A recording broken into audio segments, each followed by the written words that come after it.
Don't believe in chemtrails, I don't live in Trutherville. Just because you saw it on the screen doesn't make it real. I don't take the red pill, I don't take the blue pill. I just choose to follow my dreams, auto hooks and chill. I stepped off the world stage and I moved away from all the fake outrage and the hearsay. And I don't give the time of day to lose a naysay, because they got a bad case of the mind age. I stepped away from the game entirely, I won't be caught up in their lame dichotomy. I stepped away from the cage entirely, I'm free today and my mind's been set by reading out of Hoaxology, out of the control system finally. I know where to go if you follow me, cause I've been reading out of Hoaxology. Nothing can bother me, out of Hoaxology. Won't put the screen before it's blasphemy. I won't become another mind war casualty. I came up out the realm of possibility to take the helm of this reality. Cause I've been chillin' reading out of Hoaxology, rejecting all the expectations of the auto-believer, to become a new creation on the raft of receivers. Standing on the sword of truth, I stab the backs of deceivers, demanding burdens for the proof from all the hacks and believers. I stepped away from the game entirely, I won't be caught up in the lame dichotomy. I stepped away from the cage entirely, I'm free today and my mind's been set by reading auto Hoaxology, out of the control system finally. I know where to go if you follow me, cause I've been reading auto Hoaxology. Nothing can bother me, auto Hoaxology. Won't put the screen before it's blasphemy. I won't become another mind war casualty. I came up out the realm of possibility to take the helm of this reality. Cause I've been chillin' reading out of Hoaxology, suspending all the judgment, you won't get a reaction. Won't defend it, I won't budge until I get all the facts in. I won't argue with the bots about the next current thing, crying over the fake bodies like a bitter death clinger.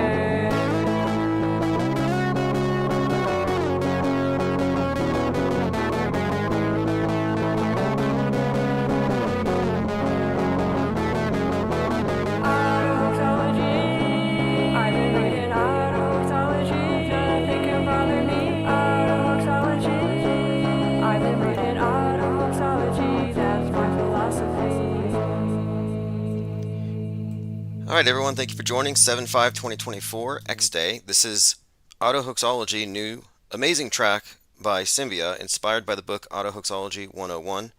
You can find that book on Amazon, and I put a link to the track in the newsletters today, and I also dropped it in the chat. So if you want to go ahead and click that link, subscribe, and comment, and we'll go through some of those comments later.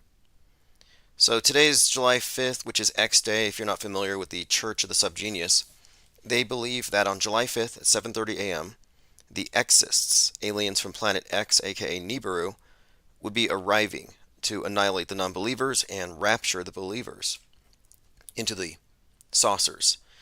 And this prophecy has never come true. They've been announcing this since 1998, but they claim that we don't know what year it is. We don't know when we are. Like, when are we? Maybe this year is 1998. So every year they gather. It hasn't been 1998 yet. It wasn't today, so it's possibly 1997. But the Exists have not arrived. We weren't live last night. I was babysitting a dog, fireworks, etc. Went outside, and my neighbor, the one with the American flag spandex and bandana, Roman candles shooting red, white, and blue fireballs, said to me, "No, your dog's not afraid of fireworks.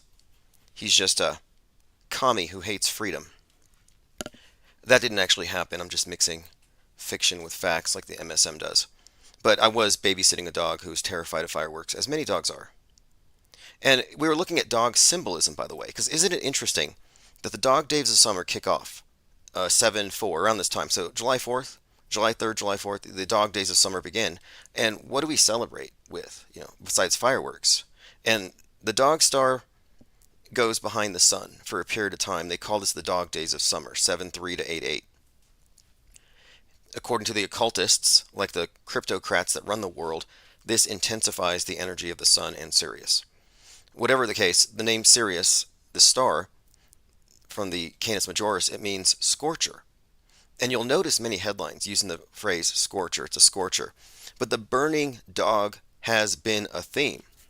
If you think about it, we have RFK, and we talked about this the other day, recently revealed holding a barbecued dog and he was taking a bite out of it. I mean, there's a conspiracy theory that it might have been a goat, but by all accounts, it was a dog. And I'm like, well, this is RFK Jr. biting a dog that's been barbecued. So there's sort of a theme here, the scorcher and the dog. And do I think it wasn't a dog and maybe a goat? I don't know. I mean, he recently, and I'll play the clip, he just came out, RFK Jr. said that he essentially has a mass grave of skeletons. So I wouldn't put it past him. But it wasn't just RFK and the dog. So this other story comes out, and this was going viral this morning, where a dog in Colorado, I believe. Here we go, Colorado Springs. A dog turns on the kitchen stove, setting the house on fire. Authorities have released a video of a dog starting a house on fire by turning on the stove. So again, serious, scorcher, roasted dog. And now this. I'll play the clip here. In the middle of the night, the dog name. Let's see if they have the dog's name. I don't think they named it. Maybe it's a minor.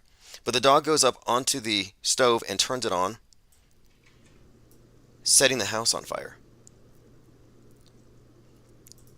Now, I'm just noting this is viral. This is something, I mean, it could be a crisis actor dog. You could train a dog to do anything. But I'm just suggesting the burning dog has been a theme. And in ancient Egypt, the name Sirius signified its nature as scorching.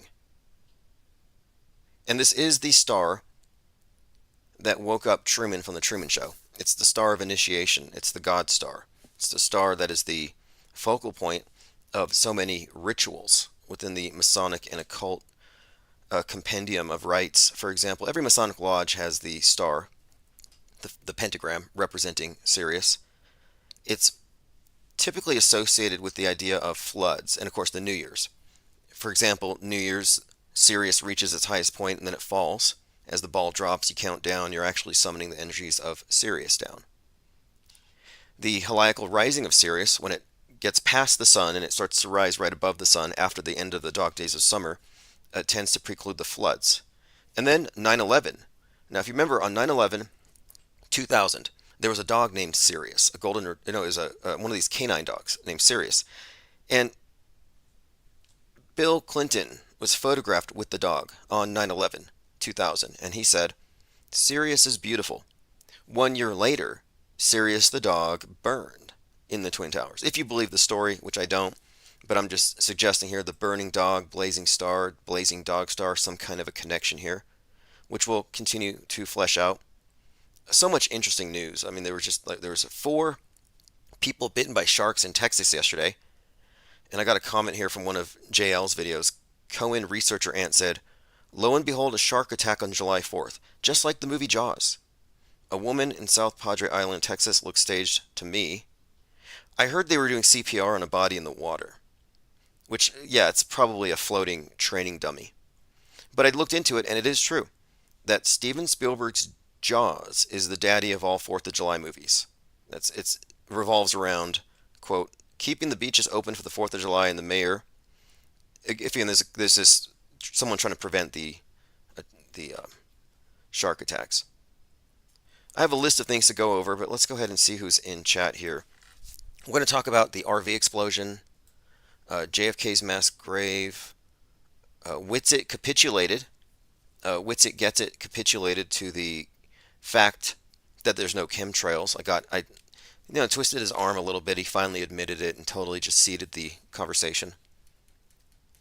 Boeing. Now the Boeing Starliner mission, snafu from the get-go. Boeing is now an epithet for snafu. They're stranded, and there's some symbolism connected with this. The Calypso capsule is an allusion to the Odyssey. He was stranded with Calypso, the nymph, for 7 years before he went on his perilous Odyssey. And I think this may also connect to 2001, A Space Odyssey, which has a lot of connections to 9/11 and the coming space travesty when the ISS falls, or when space wars commence, whatever it happens to be. I mean, as it is right now, Elon Musk is getting a contract for 843 million or 666.4 million pounds, but $843 million to bring the ISS down. So it's going down one way or the other. But the other day, the ISS was under alert because a Russian satellite exploded. Hundreds of pieces of space junk caused them to shelter in place. Now, this Russian satellite exploding is right out of Megaopolis, Francis Ford Coppola, a movie that had 9/11 predictive programming, so it was temporarily shelved. But this is highly significant. Megaopolis is sort of another way of saying Babylon, the One World Trade Tower. What the ISS represents, the International Space Station, all the nations, one language, one trip from the earth to the heavens, a monument to man's hubris. Super symbolic. But again, we'll talk about the Boeing because it's being compared to Apollo 13. And last year at this time, we were comparing the Titan submersible to Apollo 13. These things are not disconnected. There are no coincidences on the world stage. Okay, so to continue here, let's see who's in chat. Joined by Cubstar, Copaesthetic, Symbia, Thirst for Truth, Elephant Tusks, Daniel Morris, Duas Impera, Linda Curtis, Fuzzy Frankenbeans. Elephant Tusk says, hello DSP, lovely chat last night. Yeah, we have our Discord open and our Guilded open for chats, and I see a lot of people going in. I'll spend more time in chats in the coming days. I'm restructuring everything in a good way. I'm freeing up more time and focusing more on this. Adora the Explorer says, love the new track. Nice follow-up to COVID Cooties, says Elephant Tusks. Yes, Autohoaxology, the new track, is linked in the newsletter. So if you sign up at ips.monster or you sign up at Patreon, the last live stream notification has a link. Joined by Auto Hoaxer, Elephant Tusk says X doesn't come back until 2030. Well, the Subgenie have been waiting for this Planet X to arrive with their UFOs. It's kind of a parody of extremism, a church that's really a joke disguised as a church. But then the irony is that all of these religions are essentially a Poe.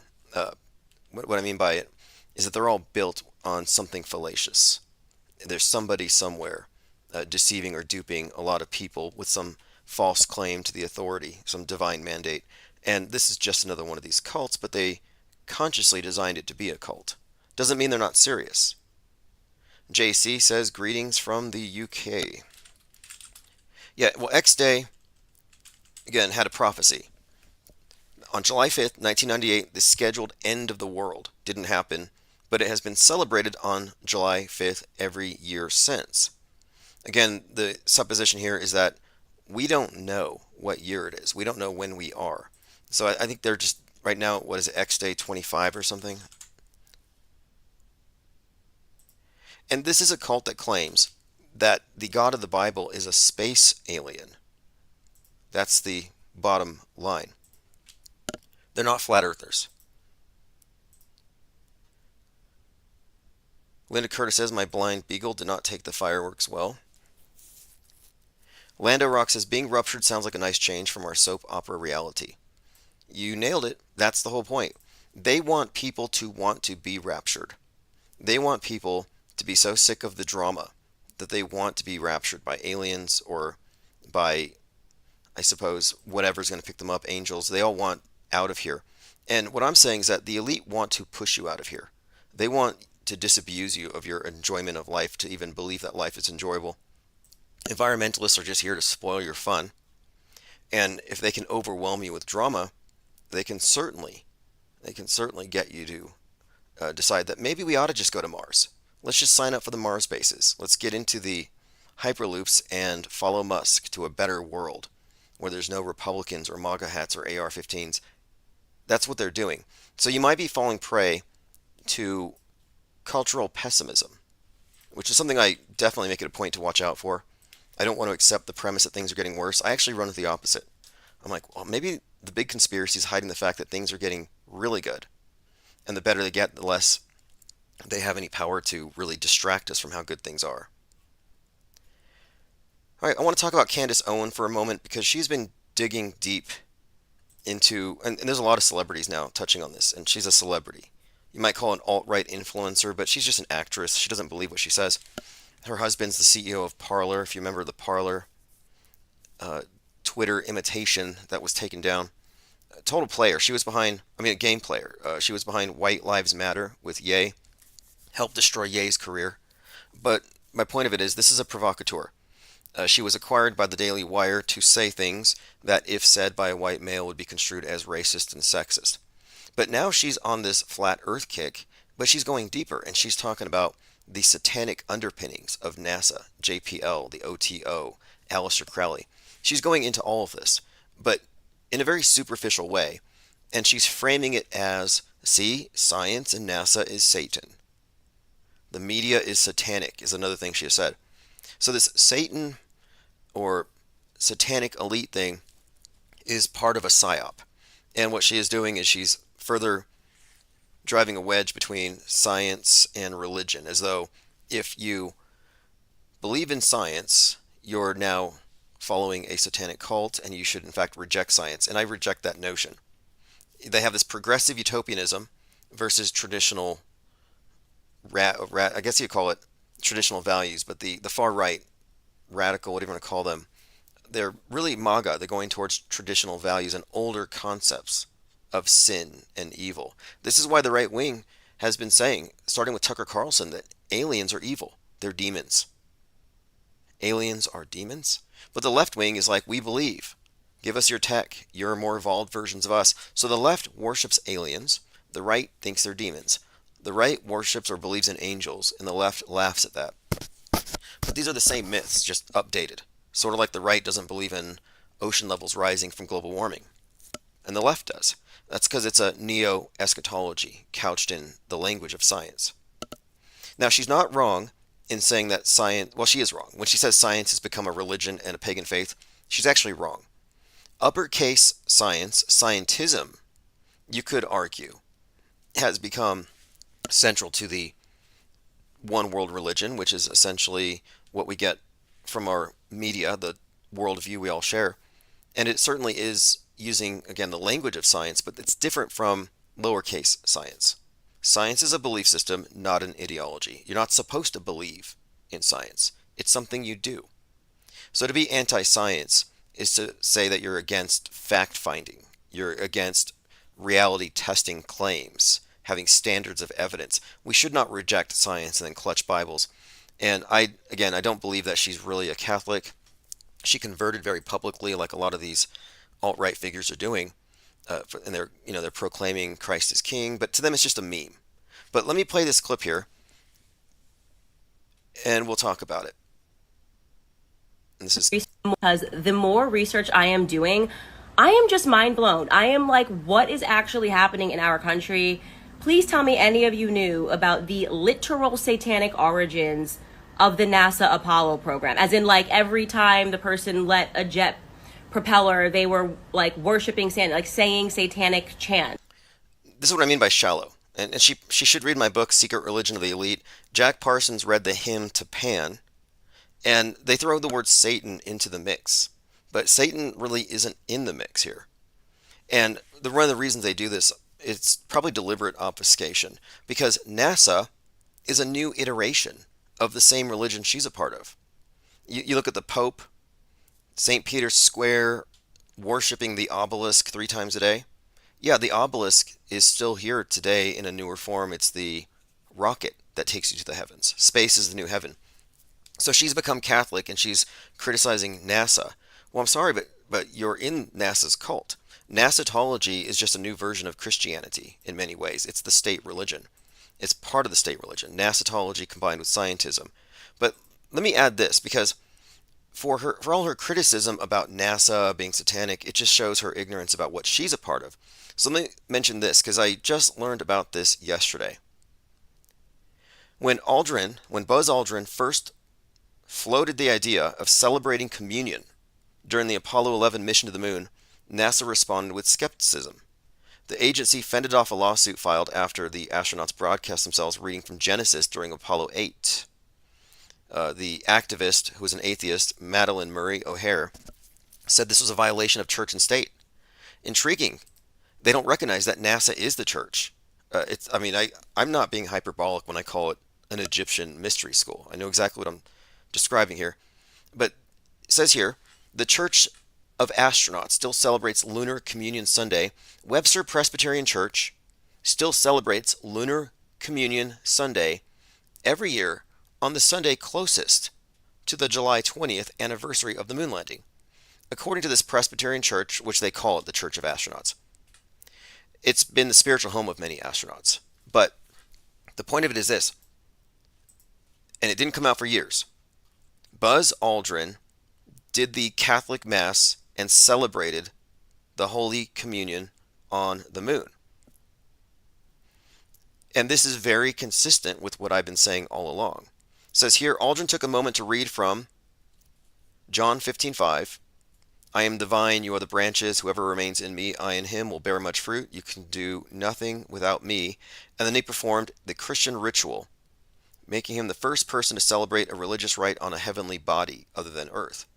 I poured the wine into the chalice the church had given me, recalled the astronaut in a 1970 article. 1/6 gravity of the moon, the wine curled slowly and gracefully up the side of the cup. It was interesting to think that the very first liquid ever poured on the moon and the first food eaten there were communion elements. And there's more, but I think you get the point. The Pope blessed them. They flew up to the new unifying heaven. You see, because we have many competing versions of heaven. Christian heaven, Muslim heaven. You have the various competing versions of it. Then you have atheists who don't believe in heaven. Well, how do you get everybody into the same box?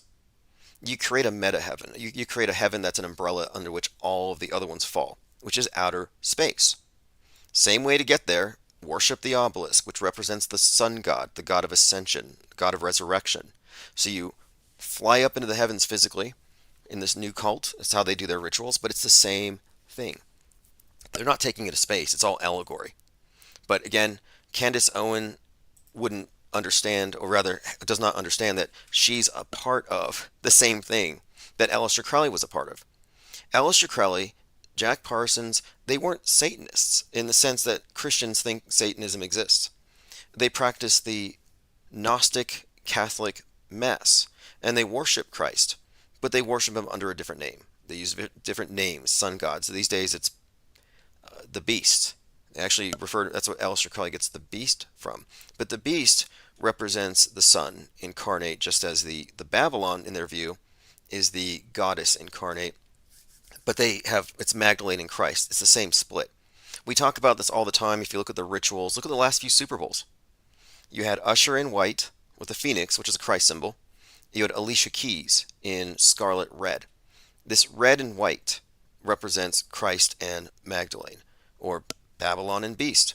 You saw the same symbolism in the Super Bowl when Rihanna comes down with her pregnant belly showing, dressed in red, surrounded by white male dancers. Female in red, dancers in white, male dancers in white.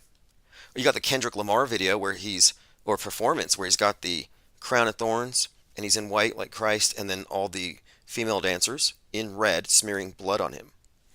So again, the world religion, the cult of the obelisk, I call it, is repackaging their archaic religion, the true version of it, not the exoteric version that the masses are given with religion, and they're attaching it to scientism.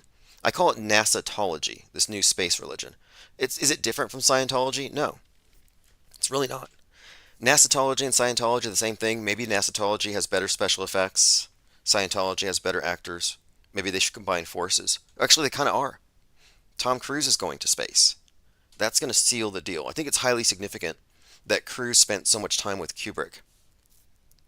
But my point of it is, this is the new iteration of the religion that Candace Owens is just now joining.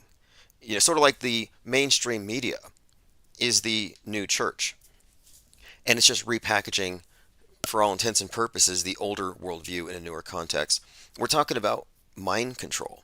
So she goes to the archaic mind control and she says the new stuff is evil. It's like, I think they're both evil. I think the old world order and the new world order are the same thing. But that's classic controlled opposition positioning here. And she's catching a lot of flack for it, but we'll get into that more. Another thing, this is on Drudge. It's her party now. Now, Biden's not quitting publicly. He's not making any intimations that he's going to leave. But this has been spreading quite a lot now that Kamala Harris would be the next one. And I remember talking about this a few times because someone said, "Do you think that Michelle Obama is going to be it or Governor Newsom?" And like, if I had to go based off the meta script, if I have to go off of predictive programming, it's clearly Kamala. And I looked at this when I first started noticing all these various Netflix movies, like for example, or even Amazon Fallout. In Fallout, you have the character Betty Pearson, highly significant. BP is the 216, and 216 is very much connected to this headshot narrative we've been talking about. And 216th day of the year, August 4th. This is something that's been a subject around here for some time. So I'm watching Fallout, and the scene where Betty Pearson steals more or less the election and takes over Vault 33. She's a strong black female character, lead character, and this is a reoccurring theme with Netflix. And they zoom in on a foosball table, upon which you have these characters, and one of them looks just like Donald Trump. And she had just had this coup, and she cleaned up the mess. So there's no blood in the room. Nobody knows a massacre had occurred, except for one drop of blood on the side of the Donald Trump character's head. That little Donald Trump figurine. And I thought, okay, this is signifying something with Kamala and Trump here. And this was on Fallout, just the latest season that just came out. And so then I was going back to a few other ones. Here's another one. DMZ, Demilitarized Zone. In the near future, Civil War-torn America features a fearless medic, Alma, who sets out on a harrowing quest to find her son crossing the demilitarized zone of Manhattan. So DMZ has another Kamala Harris. I think this is predictive programming for Civil War, and then who is in control after this. And then the movie Civil War that just came out. They insisted that a black woman shoot Donald Trump's character. They insisted on it. So this is very consistent with what I pointed out with Fallout. So there you go. Candace Owen says, I'm the #1 trending scientist in the world. Today I will tell you about a time in America when a group of elitists who worship Satan via sexual rituals established NASA's Apollo program. And when I said Gnostic Catholic Mass, her video's been taken down. They blocked it on copyright grounds. The shocking satanic origins of NASA. Comments are turned off. 287,000 views. Now, again, if you're part of a religion and you don't know it has an esoteric side, that's on you. If you don't know news is fake, that there's one version for the uninitiated and one for those in the know, it's on you. But what I learned by studying Crowley or the OTO and all these different cults is that it's all the same. They all have the same concepts. So here she is saying, they worshipped Satan versus or with these sex rites. Well, look at Dan Brown's books. He uncovers that Christianity is the same thing at its core. And you wouldn't know this unless you could read the symbols. And you can't read the symbols if you haven't been initiated. And if you're a believer who's been fully duped, you'll find this to be blasphemous and offensive. It's like, well, truth sounds like hate or misinformation, to some people. They don't want to confront it. What's so wrong about being wrong? Like, somebody please prove me wrong with anything. I would love that. Debunk me on chemtrails. Debunk me on flat earth. Prove something for me, and I will happily extol the opposite of what I think, and I will correct myself publicly. I will figure out how I got the wrong answers. Okay, continuing here. I have a lot of notes I want to get to, then we'll start taking phone calls.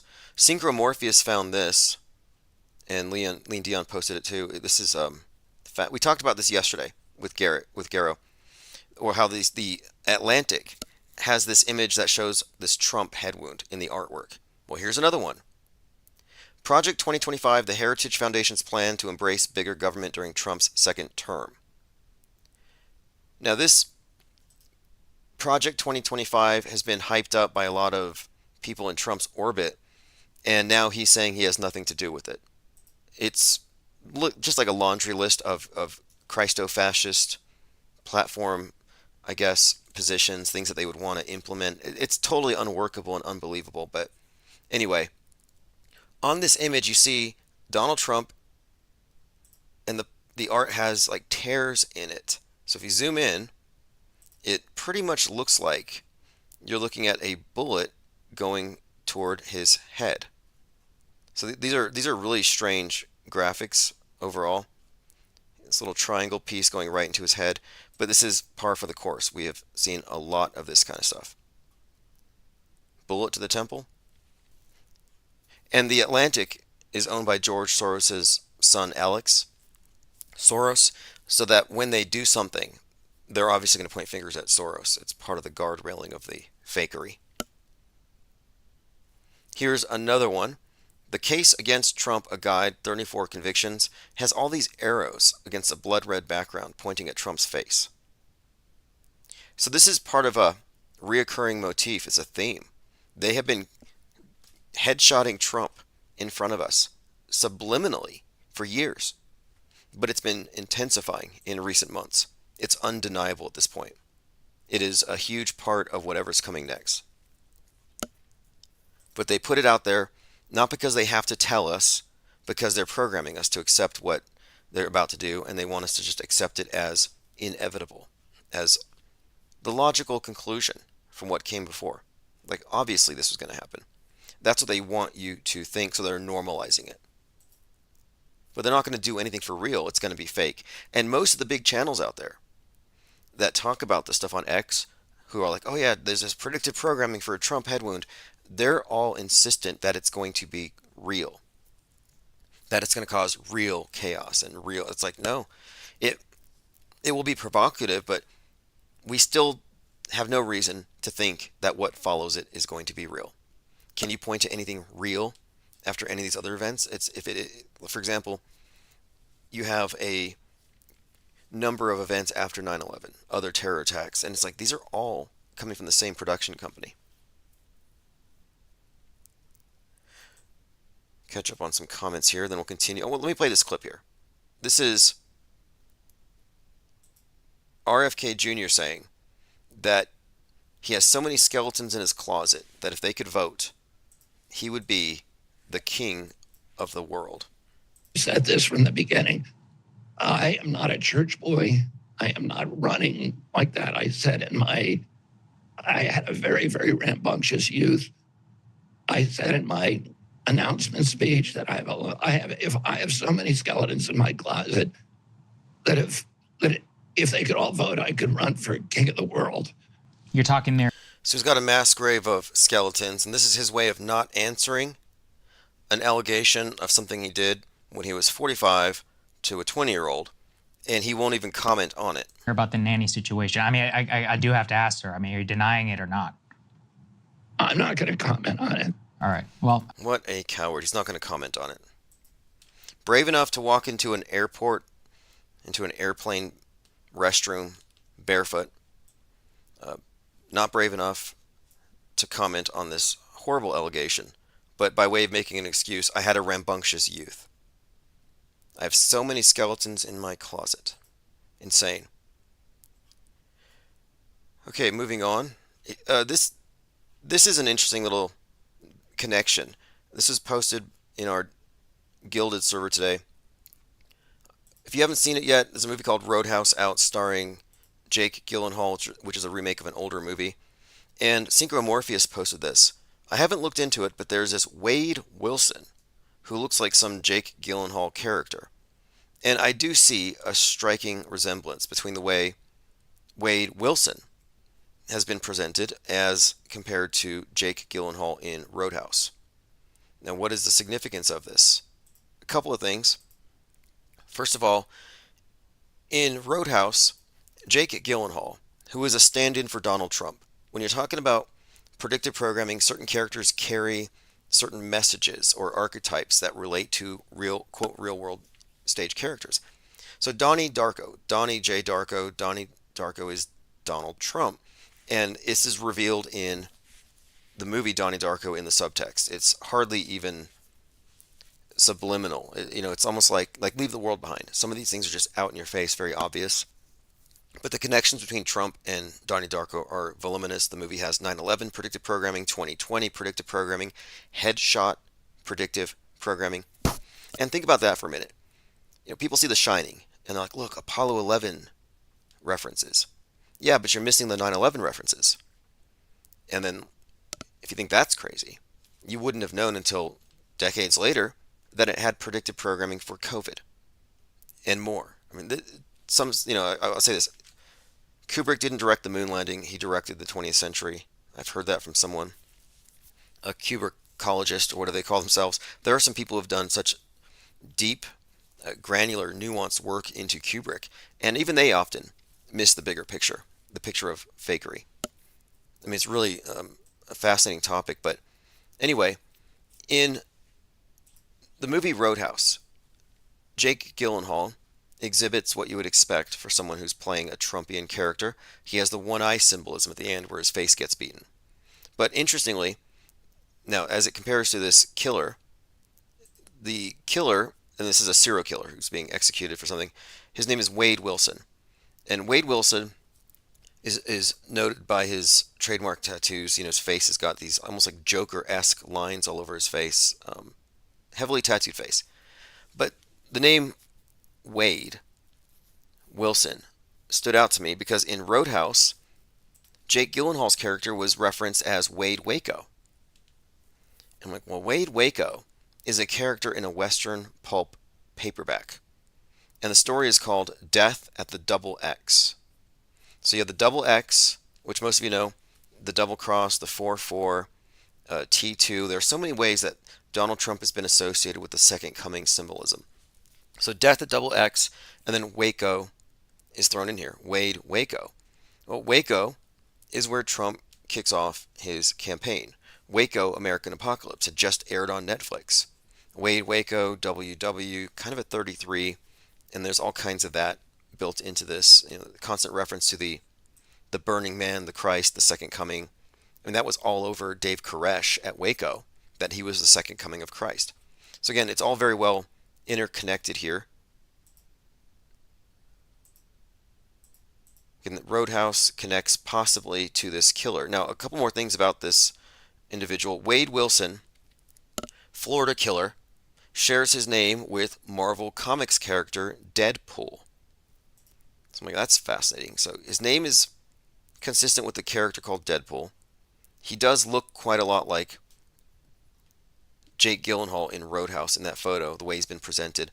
And it's important to look at the first impressions. What are the main images they're putting out there to convey their messaging? Wade Wilson shares his name with Marvel Comics character Deadpool, convicted of 2 brutal murders. Not sure why they would even bring that up, unless it had a meaning to it, because he's not the only person with that name, obviously. Okay, so we've covered that. I want to get into the RV explosion, because this may also connect to something that we've been discussing. So we had the RV in Peabody exploded and 3 were injured. This was on July 2nd. It was a grandfather, father, and a son. I don't know the meaning of it necessarily, but it happened at 3:30 p.m. As Synchro Morpheus said, still waiting on the names of the victims. I bet they will be Metascripty. And this really first caught our attention because one of the individuals who was a crisis actor describing the scene was wearing a shirt that said Napalm Death for some grindcore heavy metal band. So Napalm Death. It seemed like some kind of an inside joke. So we're still kind of analyzing this particular event. But I wanted to point out the timing of it. And the father and son thing is kind of interesting. Like, for example, the father and son in the Titan that imploded last year. So there may be some deeper connection between the RV, this implosion. We're looking at it. And here's another thing. NASA scientist warns the Boeing Starliner could be the next Apollo 13. NASA scientists warn it could be the next Apollo 13. Space is a place you never want to be stranded. So Apollo 13 was an attempt at the moon, but I think they had a oxygen tank disaster. 7th crewed mission meant to land on the moon. 56 hours into the mission, they had an explosion. So there was this period of time where it was uncertain. This is where you get the Houston, we've had a problem phrase. or Mandela effect. The malfunction was caused by an explosion and rupture of oxygen tank number 2. So the significance here, though, is they're lost in the abyss. Just like the Titan submersible, we're lost in the abyss. There's got to be some deeper meaning to it, too. And notably, of course, while the Boeing Starliner is up there, you have the Russian space satellite blowing up and putting everybody into a defensive posture, ducking for cover. Duck and cover for space junk. Get under your desks. Is that what's next? We have the duck and cover for bolt cut shooters, duck and cover for nukes, duck and cover for space junk should be next. Okay, moving on. I had a couple of comments. Starting over 1. And by the way, those of you who are members, I'm uploading a daily 10-minute or so video called the IPS Morning Deprogram. If you want to catch up on that, I set up my mobile studio, so when I travel, laptop, microphone, camera, everything's ready to go. But I uploaded one this morning. I had a response from Starting Over 1 who said, Amazon has a new movie, Space Cadets. Check it out. Seems very interesting. Appears to be about fake astronauts, ironically. Now, I wonder if this is connected to Space Cadets, the TV show, which was 10 episodes. It was like considered to be one of the greatest hoaxes of all time from 2005. 10 consecutive nights. Group of starry-eyed applicants undergo intensive training in Russia before being flown into low Earth orbit, and you find out that they never left the ground. They didn't know. And this was showing the power of the immersive illusion. But one of the things that I like to highlight about this is, how do you convince these 10 people they're in space? You don't. 5 people were convinced they were in space. 5 of them were liars. 5 were actors, Confederates, working on the other side, maintaining the illusion by preventing the 5 who didn't know what was really going on from forming conspiracy theories. If the 5 people who knew what was going on didn't have the other 5, they would have figured it out sooner. And that's where we're at right now. That's why we call out gatekeepers, controlled opposition, guardrailers. Here we are in our simulated spacecraft, spaceship Earth, with our worldview completely supplied to us from this authoritative source. We believe whatever it's projecting to us, and it's echoed by people around us, which creates this effect that, there's a consensus. We all agree on this. Well, no, we don't agree. We've been duped because we're space cadets, and those guys are actors and liars. It's the lie world order. And this was just like a Truman Show, if you think about it. A reality TV show presented as real, everybody's laughing at them. That's kind of what happened here. But the fact of it is, it's fakeable. And you might laugh at them and say, oh, look at these dupes. Tricked into thinking they're going in space, haha. Well, you believe in space, so haha. From the perspective of the programmers, you are all space cadets. And I think outer space is just a metaphor for inner space. They control outer space, they control our minds, they control our worldview. It's the space between your ears they control. And I'm not a space cadet. I don't believe in any of that stuff. I know it's a movie. Deleted user 121 said, referring to the LA riot guy, it's like on, let me mention this because I've been describing the connection between James Cameron, the Rodney King beating, and the LA riots. And I suggested he directed those riots. And I'm just trying to, figure out what is the scale of fakeability here. And I think we need to really think about this. Don't be quick to dismiss the idea that they could fake a riot.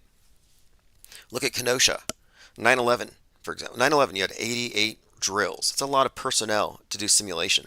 I'm in a city, here there's a lot of movies being filmed. It's interesting because you see these signs that tell you where the crews are gathering. It's very subtle. But if you didn't know what you're looking at, and I know because I was in film studies, so I recognize when these unions are around producing films, they make these movies in plain sight. They could block off entire sections of a city.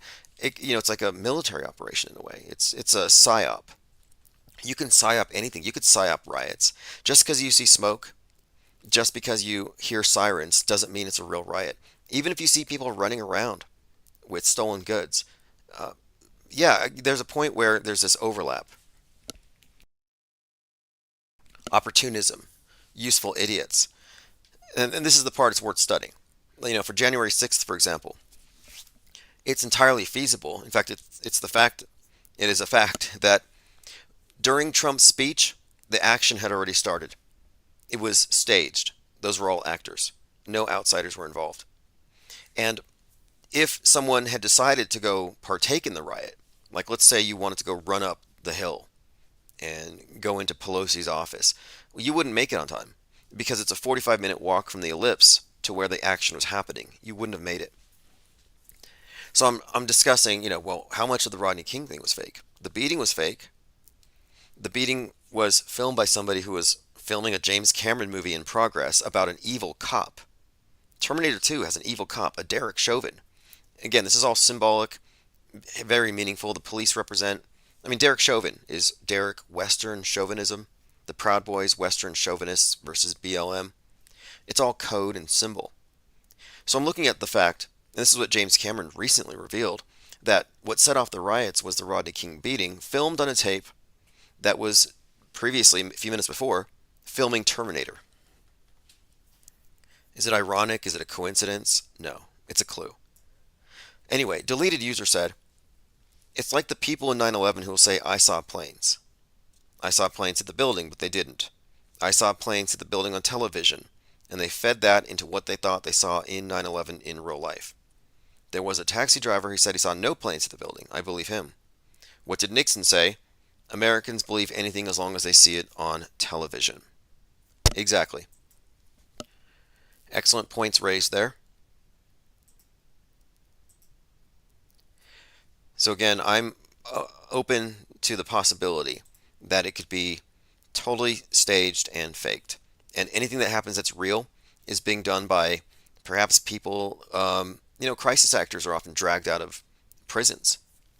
We have personal experience with this, the IPS. We have dealt with individuals who should have been in cages, who were set loose on the streets to do disinformation campaigns on behalf of feds. Okay, moving on.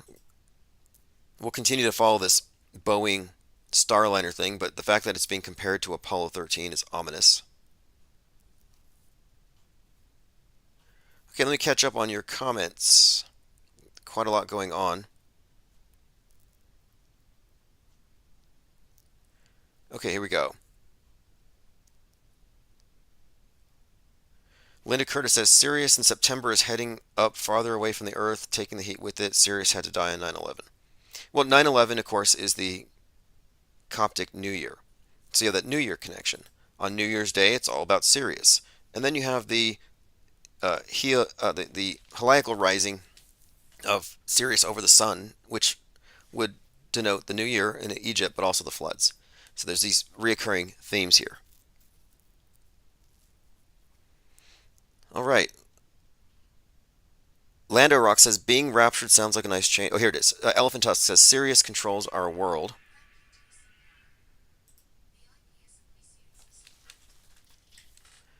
That was the Crack Gwyn. And of course, the IPS appreciates the support very much here. And what does the Kraken represent? And that was from Dua Simpera. The Kraken is what I'm describing the self-aware demographic of auto hoaxers to be. When they become self-aware and realize the power that we have to initiate a paradigm shock to the system. That's kind of what's going to happen. It's going to be in conjunction with the AH 2024 Planet Killer asteroid, which is going to hit the world stage this summer as well. So feed the Kraken if you want. You're feeding the Kraken just by posting, just by sharing your perspectives on these various topics, as we are enlarging the parallel media, separate from Trutherville. Cubstar says RFK started the Dog Day rituals this year. Yeah, I even think hot dogs have something to do with it. Daniel Moore said, never had a dog that was afraid of fireworks. Yeah, it's not all dogs. Some dogs freak out. It doesn't make them commies that hate freedom. Fuzzy Frankenbean said, my puppy didn't flinch. The one I was sitting just curled up behind my ankles. Like I was on the couch and it's just hiding behind me so I could block it. It does the same thing during thunderstorms.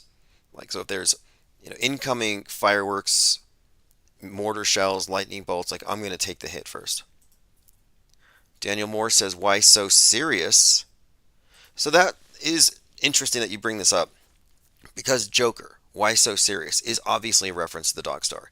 When the Dark Knight Rising came out, it was in July, during the dog days of summer, when the Joker killer went in to shoot up the Aurora Theater.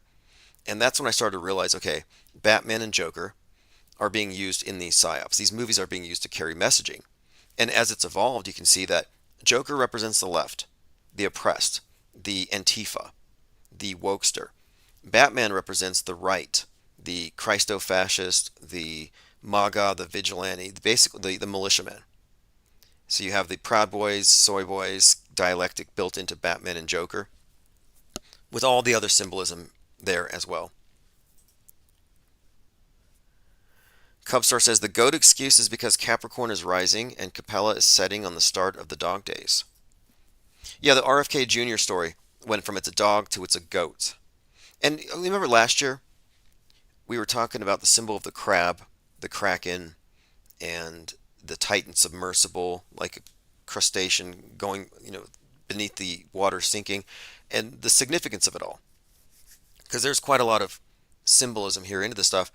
And I think it was last year, RFK was out there doing push-ups and flexing, and he's all, roided out and stuff. And I thought, this is probably symbolic as well. Nothing he does isn't, but it must have some kind of meaning. I was thinking, we'll probably get back into it, but for him to be holding a roasted dog as we enter dog days, yeah, there's something there. And I'm pretty sure last year he was also involved in something similar. Didn't we see him picking up a snake, which is a theme in that Trump-based movie, Men in Full? He picks up a snake, which is heavily associated with Trump and the snake story. And one more thing, we're talking about the Trump getting killed in all these movies and these characters in movies representing world stage people. This is absolutely the case with A Man in Full. Donald Trump is Charlie Coker in that movie. He's the real estate magnate who's falling from grace. His enemy is a mayor of Chicago who's based on Obama. Obama takes him down. He dies at the end.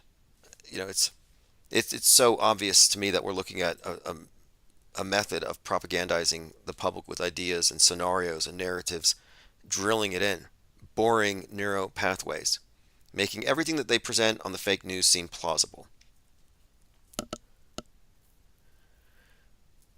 Okay, moving on. So many comments. Elephant Tusk says, we don't know who we truly are. Well, we don't know what year it is. We know what year they say it is. And there's some discrepancies. We talk about, for example, the significance of 1776, July 4th. Well, that was the year of the founding of America, but also the founding of the Illuminati, but also the starting date for the building of the Tower of Babel, according to their lore. In other words, Masonic lore has a different calendar system that they work off of, goes back 4,000 more years. So for them, 1776 is actually a reference to 1776 AL, the year of light, Anno Lucius, when the Tower of Babel's construction begins. So the beginning of America and the beginning of the Tower of Babel are related with the number 1776. Interestingly, because you add 4,000 years, 1776 AD was 5776, if you go off of their calendar. And what does that mean? Well, look at the back of the dollar bill. It has a pyramid with 1776 on it. 5,776 is how tall the Great Pyramid in Giza is in inches.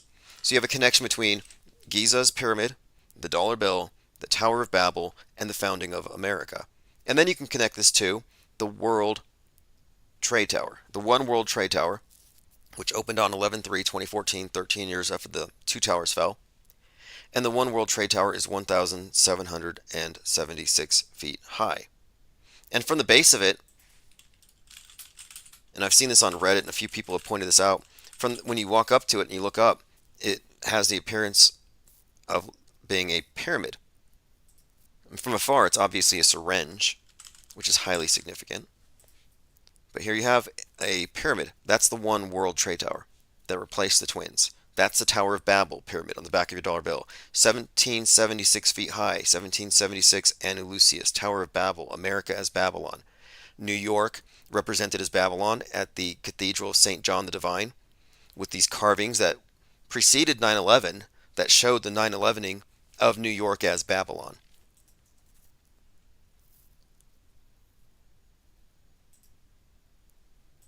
Okay, I want to continue through my notes here. There are so many great comments. I don't want to miss any. And phones are open if anyone wants to call in. The number is on the screen. For those of you who are just listening, if you're at TuneIn or Radio King or any of these, radio.net, Paranormal Radio. I think on Paranormal Radio, we were like number 8 last year. Even though we're not paranormal, we somehow get lumped in with that. But if you're listening there, the number is 563-999-3664. The Incomplete said, "Hey all, heard an interesting chemtrail take earlier. They are a thing, but it's a trap to get us to end airplane travel, narrative building." Yeah, that's part of the story here. They want to disabuse you of the idea that you should be able to freely travel because traveling kills Gaia. You shouldn't be walking on Gaia's face. You should be locked down at home. And if you believe the science, you'd be locked down right now. It's like you don't believe the science if you're not wearing a mask and a space junk helmet. Like, you're just obviously brave. You're either brave or you're apathetic, or you don't really believe it. Now, this is likely the case. They want you to feel bad about everything, especially travel. But as far as the chemtrail notion, yeah, I would say that the chemtrail theory, PSYOP, was put out there to convince the right wing to have the same opinions as the left wing when it comes to man's effect on the world. And it is a PSYOP. And I get a lot of chemtrail enthusiasts really mad at me for rug pulling that whole thing. And they should be thanking me. In fact, let me show you this, because I've been going this back and forth with Witsit Gets It. And today, he finally owned up to it that no, you can't make a claim affirmatively that these things exist. That your claim is necessarily going to be the product of logical fallacies. And when you go through these logically fallacious arguments one by one, you realize, there's really not a lot there to substantiate it. You're left with a rumor that it's not tenable, considering that there's information out there that could easily debunk it. So let me go ahead and play or show you what he said. He wrote me in a private message. He said, now again, he's kind of being ambiguous, but I'll show you where he affirmed that I'm right. He said, "I didn't make an argument." Now, did he make an argument? I went up to him and I said, "You cannot claim to me that chemtrails are real without lying or using fallacies." And I called him out because he is frequently citing formal and informal logical fallacies in all of his debates. So I recognize that this guy cannot honestly make the claim because he would know how bad his claim is. So I was kind of calling him out on it, and he said, "I didn't make an argument. You asked me a question, and I said this: what we do know and what we don't know is that we lack further concrete evidence to make a claim." So I highlighted this.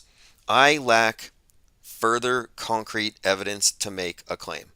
I got Witsit Gets It to admit that he cannot make a claim. He doesn't have evidence for chemtrails. And I said to him, "This is one of the points I made. You would reach the conclusion that you can't make a good faith claim about chemtrails, and that you would likely obfuscate it because you don't want your subscribers to know that you deny chemtrails." He also called me names. So I said, calling me R-worded is ad hominem, and chemtrail pushers can't make honest claims, so they call names. The fact that he's calling me names means that he lost the debate. I don't return fire. If all they can do is call you names, they're basically saying, you won. I can't argue against your logic here, so I'm happy to inform everybody that chemtrails is a PSYOP, and Witsit Gets It gets it. We have another JFK Jr. contender. I know Negative 48 died last year, and 107 is kind of like the only other person who has any sort of credibility among QAnoners, and Vincent Fuscher kind of disappeared. So I'm like, well, who's going out there collecting all the JFK Jr. groupies? Well, here we have someone. His name was Edward X. Young. And Edward Young has been pointed out by 777 and 666 as being JFK Jr. And I've looked through this, and he drops hints to lead people to believe this is true. He's been at every single Trump rally. And weirdly enough, he's an actor who's been in many movies. And his movies all have weird kind of allusions to Hillary Clinton. And it's just weird. But let me play this clip here. This is Edward X. Young being asked about his possible secret identity. Yes, and some fireworks in the background, a nice cookout barbecue, and it's a beautiful day. Hardly a cloud or raindrop in the sky. And I am Michael S. O'Neill. I am Ed's friend. You can follow me at Mo515024. And Ed, I gotta ask you something. I really have to ask this because this has been going around. Are you JFK Jr.? Look, I can neither confirm nor deny those allegations. I could neither confirm nor deny these allegations. Here's a... That's right. Wow.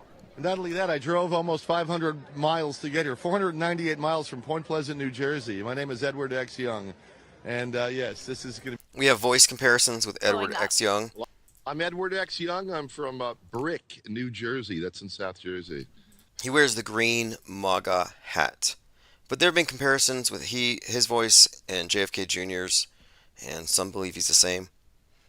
My question here is, though, why would you let people believe this? Why would you lead them on? Why would you not deny it and say, no, that's preposterous? Because this is a grift. And he has a lot of people, probably a lot of, again, JFK Jr. groupies who believe that he is the man.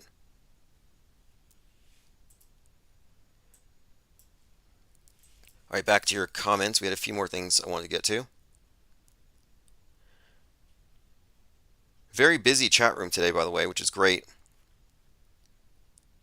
Dewis and Paris says, Spaceballs personnel are all a-holes. Oh, how many a-holes do we have on the ship? I've seen Spaceballs. I may need to rewatch it. I'm sure it has some relevant context. I mean, it's probably just truth in plain sight. Kevin Mooring says, why hasn't Musk rescued Starliner? We're still waiting. And he has, I think he's offered. Didn't they have Musk send some like submarines to save some divers once? And I'm sure that was a fake story. I'll have to look into it. Okay, Kevin Mooring says King and Perry both died in a pool. Oh yeah, Matthew Perry. And who's the king that died in a pool? Ollie Goering says Musk hasn't rescued Starliner because they're gauging the masses. Probably a lateral data mining operation. Yeah, it could be. You know, they could be, in fact, trying to figure out who knows what, and they want to contain it. That's a lot of what we see going on here.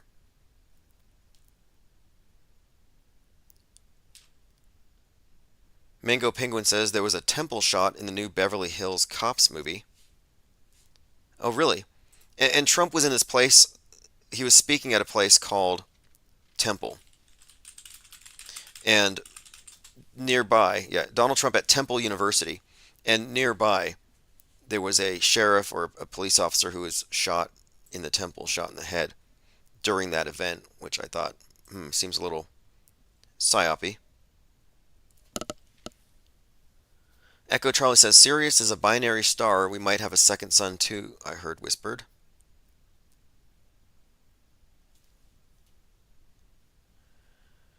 Okay, let's see. Dewis in Paris says, pretty gangsta telling everyone you're a snake, knowing they'll vote for you anyway. Well, I remember he said that he could walk down Fifth Avenue and take out a gun and blow somebody away and they'd still vote for him. And I think he's right. Kevin Mooring says Ryan Garcia is in the news again. What was his last thing? Oh, this is bad. Okay. Good drugs, I suppose. I mean, he was Me Too at Bohemian Grove, turned it into this big publicity stunt, and told everybody it was a publicity stunt. Then he started making claims that Vegas and Los Angeles were going to have earthquakes on June 6th, and nobody left. Like, I had expected that Vegas and Los Angeles, that all the residents would have temporarily relocated because, of course, earthquakes didn't happen. Don't know why they didn't take him seriously. WBC expels Ryan Garcia after he says, quote, "I'm KKK and will kill that George Floyd N again." Ryan Garcia expelled after racist Islamophobic rant. Well, he has enough money for all the drugs and whatever for the rest of his life. But you can't really take that back. It's one thing saying that you were 2 years old at Bohemian Grove being trafficked by Andrew Tate, which is somewhat believable. But that's just fantasy. People can ignore it. But this is, this is beyond the pale. I'm thinking drugs. The guy doesn't have a filter. No filter. And by the way, George Floyd isn't dead. Although I did find this, I guess he was a channeler or someone, there's this near-death experience that was being described on YouTube where someone claims they saw George Floyd in hell. I'm like, George Floyd in hell? Didn't he die a martyr's death? No, he didn't. So if you saw him in hell, it's because crisis actors go to hell for lying. Which means that maybe George Floyd did die, but he didn't die on 5/25/2020. It would have been after.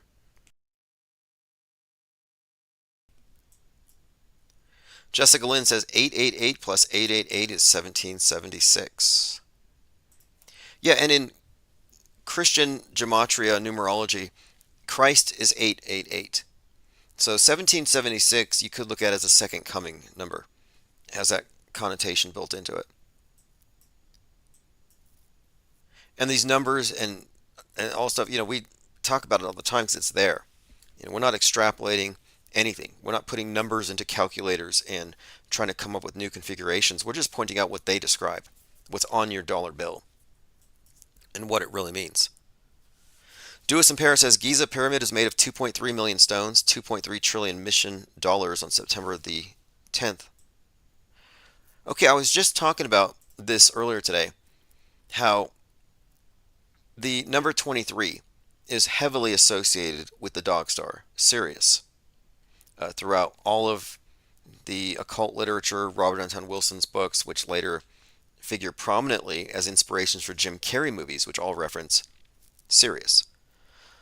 Donald Rumsfeld said the Pentagon lost 2.3 trillion mysteriously before 9/11. They're going to fact check it, but what do facts mean on the world stage? It means designated facts, and they could change at any time. This is the desert of the designated real. For those who can't discern reality for themselves, they got to wait for the authorities to tell them what is real and what is not real.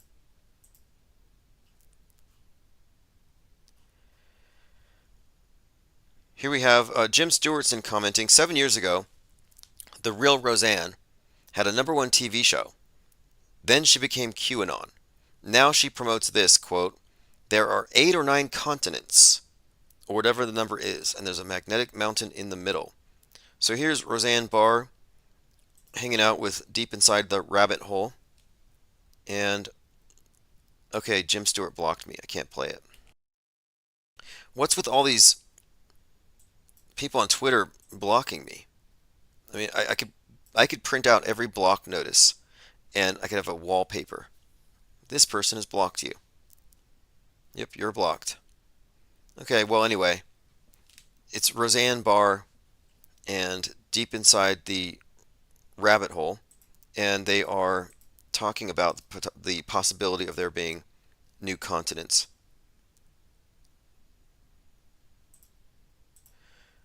Okay, moving on. Elephant Tusk says Lucifer brought in invader races from the Black Sun Cartel to fight against the Vanir Elohim. That's some pretty good melding of sci-fi and religious mythology. And I think this is all by design. I think aliens are a purposeful creation designed to replace angels. These are angels that atheists will believe in. Think about it. There's no difference between angels and aliens. But atheists don't believe in angels. They believe in aliens, though. Now, there's no difference between heaven and space. You're just talking about this fake place where you project these ideal conditions that you want to bring down to earth. But atheists believe in the space heaven. Atheists would laugh if you told them that their wicked behaviors are angering God and that they would be flooded. And then they will turn around and tell you, your big SUV and your carbon-heavy lifestyle is going to trigger the wrath of Gaia, and she's going to flood you off the face of the earth. You're going to be wiped off. It's like, wait a minute here.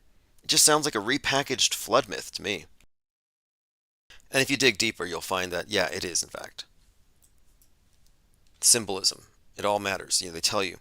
You have the arc storm. You have the weather satellite. And, of course, NOAA, National Oceanic Atmospheric Administration, symbolized by the dove. In the Bible, Old Testament, Noah is symbolized by the dove. Additionally, of course, you have the symbol of the ark represent. This is all just mythology. Noah's being advised by an angel. Well, that's the weather satellite. So repackaged mythology. Echo Charlie says, wow, subtle pyramid based on perspective. Yes, you walk up to the giant syringe and it turns into a pyramid. The One World Trade Tower syringe becomes a pyramid representing the Tower of Babel. Right there in Megaopolis. Again, Francis Ford Coppola, Megaopolis, predicted the Russian satellite that just exploded and almost took down the ISS. The ISS is a continuation of the same symbol. The sinking Titanic, the sinking Twin Towers, the One World Trade Towers, the Space Needles. These are all contiguous, and it's all one monolithic structure and mission, and it represents this one world and one worldview. So the fact that the ISS could have been taken down by a Russian satellite is highly significant, especially that it was projected in a movie, Megaopolis, about New York. And again, Megaopolis, Tower of Babel, man's hubris, one world order about to fall, and Megaopolis, again, pulled because of 9/11. Kevin Mooring says, Joker references Every Day I Suspect until Joker 2. Joker 2 comes out on 10/4. 10/4, which was the date Sputnik went into space, if you believe it. Buzzing Fret says, good term IPS enthusiasts. Yeah, we're trying to vote on a, what do we call them? Chem boofers? Chemtrail huffers? Cloud shouters? Or chemtrail enthusiasts? Trying to come up with it. Okay. Elephant says, you often talk about predictive programming, but I never hear you speak of films like They Live and television shows like V. Oh yeah, They Live. I speak of They Live quite a bit. If you're Mind War inoculated listening to IPR, you wear the They Live glasses. But that's John Carpenter. And John Carpenter's movies are hugely significant. In fact, the recent movie Free Guy with the annoying Ryan Reynolds is essentially a retelling of They Live. He puts on the glasses to see through the NPC matrix and tries to wake someone up. In fact, he tries to wake up his friend who's a black security guard. And they fight. And he can't force the guy to put on the glasses to see through the matrix. One of the most famous scenes in They Live is Roddy Piper fighting the other character who's black, trying to get him to put on the glasses. Like, they just mirrored that scene. They mirrored that dynamic.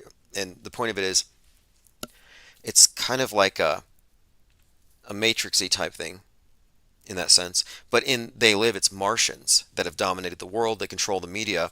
And when you put on the glasses, you can see the meaning behind the messaging. Oh, these billboards are telling you obey, consume, reproduce. All the media is controlled this way. And when someone sees through it, those on the inside notify each other. We have one who can see. That movie's great.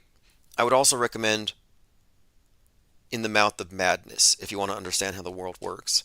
Like, to really grasp how the world works at its most fundamental level, I think that movie would be it, because it's about reality filters and the mass agreed upon collective delusion and who authors this and the effects that it has.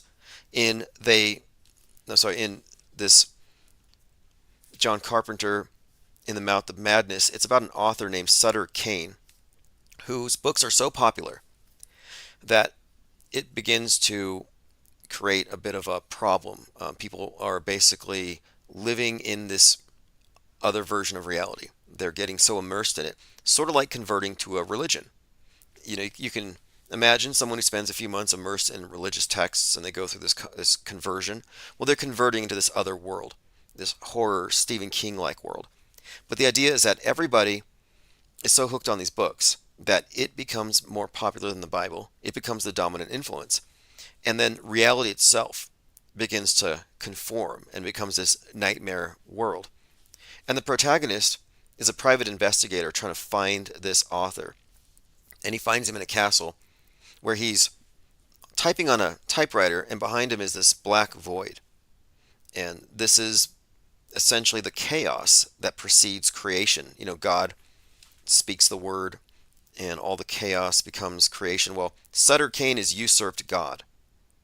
And now he is translating the chaos. He's the primary author, and his books create the filter through which all of us experience this reality. It's the dominant influence.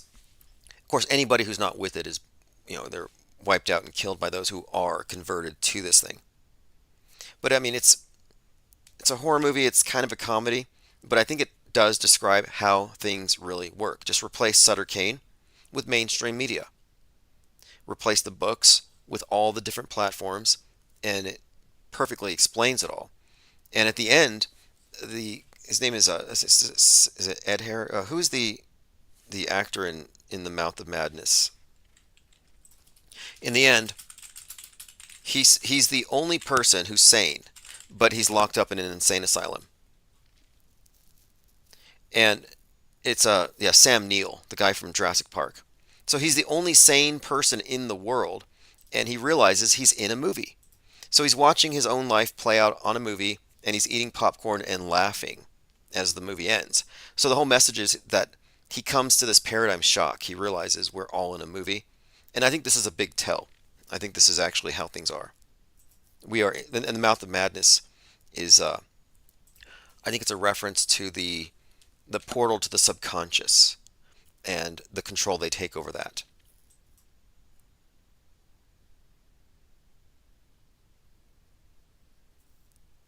But we will talk about John Carpenter and more and other. I want to do a deep dive on every single one of these meta scriptors.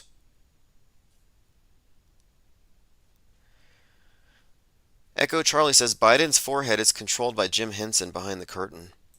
Yeah, look, when I look at Biden's expressions, he always looks animatronic to me. It looks like a special effect, like one of these monster movie faces.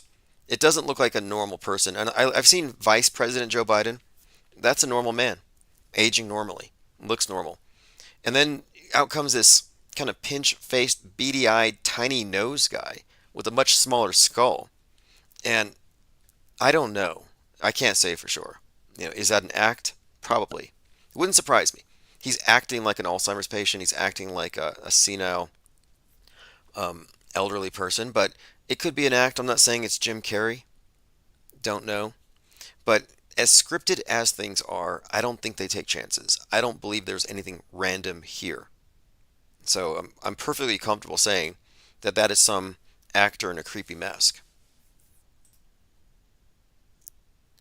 Now V, I will have to rewatch it. But V has a lot of significance, I believe. But it was also a huge, I think, inspiration for David Icke. Similar to John Carpenter's They Live. Aliens controlling everything. Ryler05 said there was a supposed time traveler who said that Florida would be permanently underwater in 2025. I think that was Al Gore. But he just moves the goalpost. Although, I did see something about this. Let's see if I can find it really quick. There's quite a lot to talk about today. I'm just scratching the surface. Big development. Dog days kick in, which tends to signify a quickening of the psyops of the summer. Okay, we talked about the hot dogs, the scorcher. A machete. Danny Trejo was on some kind of a 4th of July parade, and somebody threw a water balloon at him, and the 80-year-old actor went over to punch the man, and kind of a short melee. The headline says he got knocked out. I don't think he got knocked out. He bounced up off the pavement and went back into the fight. Not bad. I mean, I was watching this thinking it could be a PR stunt.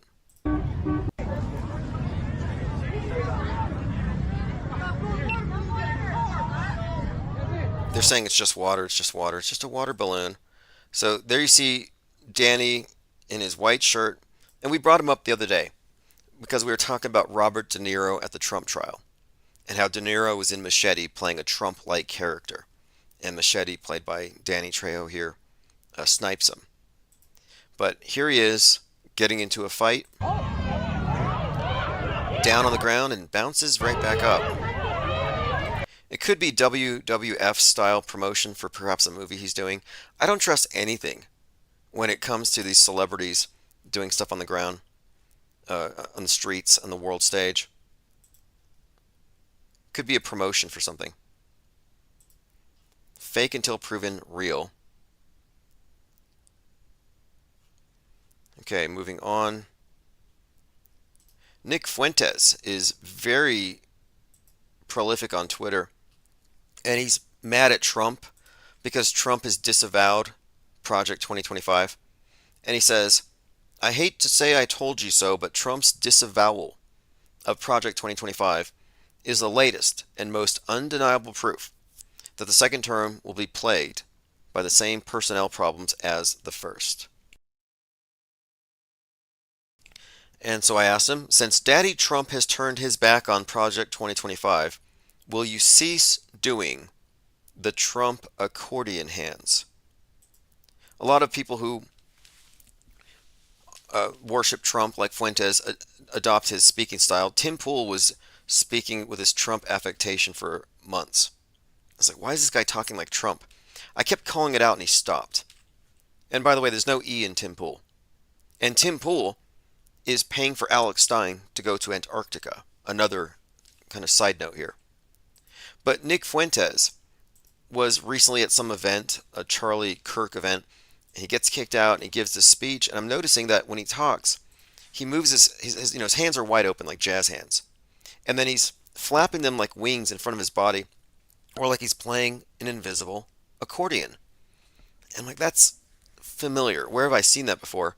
And yeah, it's a Donald Trump move. So they mimic his voice. They emulate his gesticulations. But now that he's made Fuentes mad, is Fuentes still going to be trying to imitate Trump? I don't know. We'll see. I kind of think that Nick Fuentes should just quit America First and get a summer job, like at the mall or something, because he's approaching 30. He has no real life experience. He went straight from high school to internet, white nationalist, just totally disgusting character. And it's not too late to get real life experience. His whole existence is the internet, is memes. He is a living meme at this point. And there's an expiration date on this stuff. I see a lot of these characters. It's like, you should just go back to 2016. What are you even carrying this forward for? But there's no way he could be Trump, is what I'm saying. Because Trump was Trump before he ran for president, before it became a popularity contest for him, before it was all just surface and symbolism. He was a businessman. He had established his reputation in commerce, in real estate. And so he had this history. He had a reputation. And then he brings that to the table. Nick Fuentes brings nothing to the table. just someone who is a popular meme spouter to his targeted demographic. It's kind of a fake reality. I don't know if he has. Again, it just doesn't seem like in the long term it's going to go anywhere. And he hitched his wagon to Donald Trump. Like, how long is that going to last? Let's revisit your comments, and then let me see if anyone has called in. Again, the number is on the screen if you want to call in. Tomorrow is the anniversary of the explosion of the Georgia Guidestones, 7/6. It's also George W. Bush's, I guess, 78th birthday, in case anybody's celebrating. Probably having a big party over at the tomb. The whole thing, the blowing up of the Guidestones, was a Skull and Bones ritual. Skull and Bones Society, George W. Bush, 76 on 7/6/2022.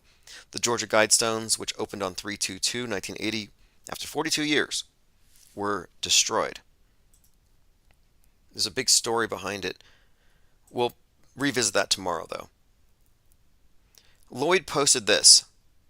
Bill Gates is backing a high-altitude experiment on radical climate change solution, creating a chemical cloud that can cool the Earth. It's called solar geoengineering, and it's highly controversial. So I want to point this out to chemtrail enthusiasts. Every time I debunk chemtrails, they say, but my geoengineering. Sorry, geoengineering is a purely hypothetical solution to a fake problem. These headlines that say Bill Gates is going to block the sun tend to exaggerate the claim. And if you follow these articles, you'll find out geoengineering is untested and doesn't work. And it's a hypothetical solution to a problem that doesn't even exist. So Bill Gates is not going to block the sun. But this is a talking point for those who are still advancing chemtrail buffoonery. But it's good news that chemtrails don't exist. I'm sorry if you don't want that good news. But, it's your life. You want to give yourself chemtrail lung, go for it. And chemtrail lung is a thing, but it's purely psychosomatic. X Subberks says, Owen isn't stealing the meme. He got it from David Weiss, who got it from Jake. And he didn't say the same thing. Okay, that's a reference to the homeless tweaker shelter on the moon thing. And yeah, 2 years after the joke was made by Jake Gibson, popularized, and he's one of the top flat earth comedians until Owen Benjamin came along. There's only 3. There's only a handful of comedians that talk flat earth. You had Math Powermud, then you had Jake Gibson, and then 2 years later, Owen Benjamin. Gibson's main t-shirt was the homeless tweaker shelter on the moon. So he owns that meme and joke. The only reason I commented on it is that I heard Owen Benjamin make the same joke on a live stream, but he prefaced it by saying, I came up with it first. Anybody else is copying me. Well, sorry, there's 2 years there. This person defending Owen is saying, well, he got it from David Weiss. Well, that's receiving stolen property. It's still a meme crime. It's still theft or misappropriation. So again, I don't care. It's a terrible joke anyway, no matter how you tell it. There's no way to make that joke funny. I mean, on the bright side, you have a couple of influencers who are at least spreading a little truth that NASA's run by crackheads. We can stand by that. But as far as who started the joke, yeah, I don't think anybody cares. I would really like to play a clip of Roseanne Barr talking to David Weiss about more land, more continents. And so I am going to play the audio on a different browser window where I'm not blocked. Or whatever the number is now. I think What it's if there's 7. what if there's 80 or 90,000 continents across the plane beyond Antarctica? There's all now, and here's the thing. There's in the flat Earth community, there's people like, don't talk about more land. You can prove the Earth is flat. We can prove the Earth is flat right here from everything that we can reach and test and measure ourselves. What's beyond Antarctica is speculation, but there's lots of evidence that there's more land beyond the shoreline of Antarctica.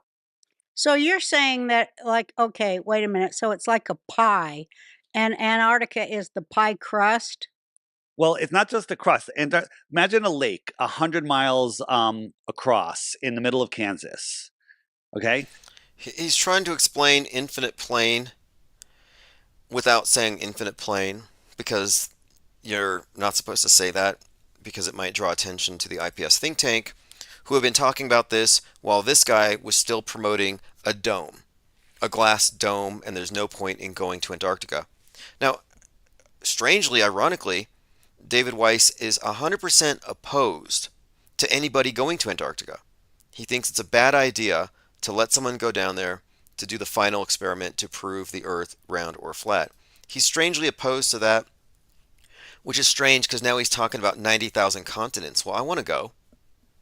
All those resources, why wouldn't we want to go? But no, he's opposed to it. But he was also heavily opposed to Mad Mike Hughes.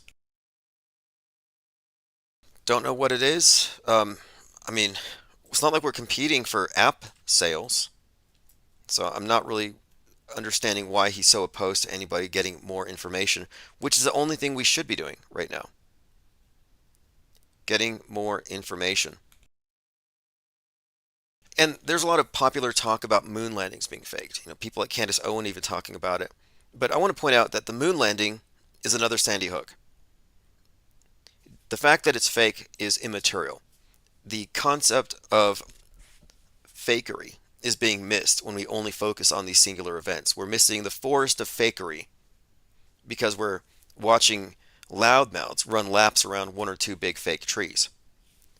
It's a totally controlled, limited hangout. They promote a lot. There's a lot of anonymous channels promoting Sandy Hook truth. It's like, look, you shouldn't trust Sandy Hook truth. It may be the truth, but these are not, these individuals promoting this stuff, they're anonymous, they're unaccountable, and they're not connecting it to 50 other fake events or the space fakery. And if you're not looking at it in its totality, you might not be going far enough. You're not going to reach the right conclusions.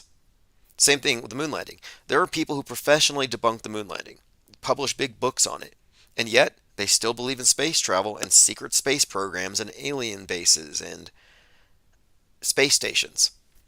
I'm like, wait, here, you're able to look at the moon landing and describe why it's fake, and then you look at the even faker ISS, and you're like, wow, that's amazing. Doesn't make sense. It's incongruent. Same thing, Alex Jones deconstructs one shooting event, but then believes the next one. And they all down the line fall for the same thing. So there are some people who miss the Psy-war for the PSYOP. They miss the forest for the trees. And we don't. That's why Candace Owen and other celebrities, like even Roseanne Barr, yeah, you get these celebrities spouting these things, but they're doing so contained within the controlled dialectics. It's always right-wing.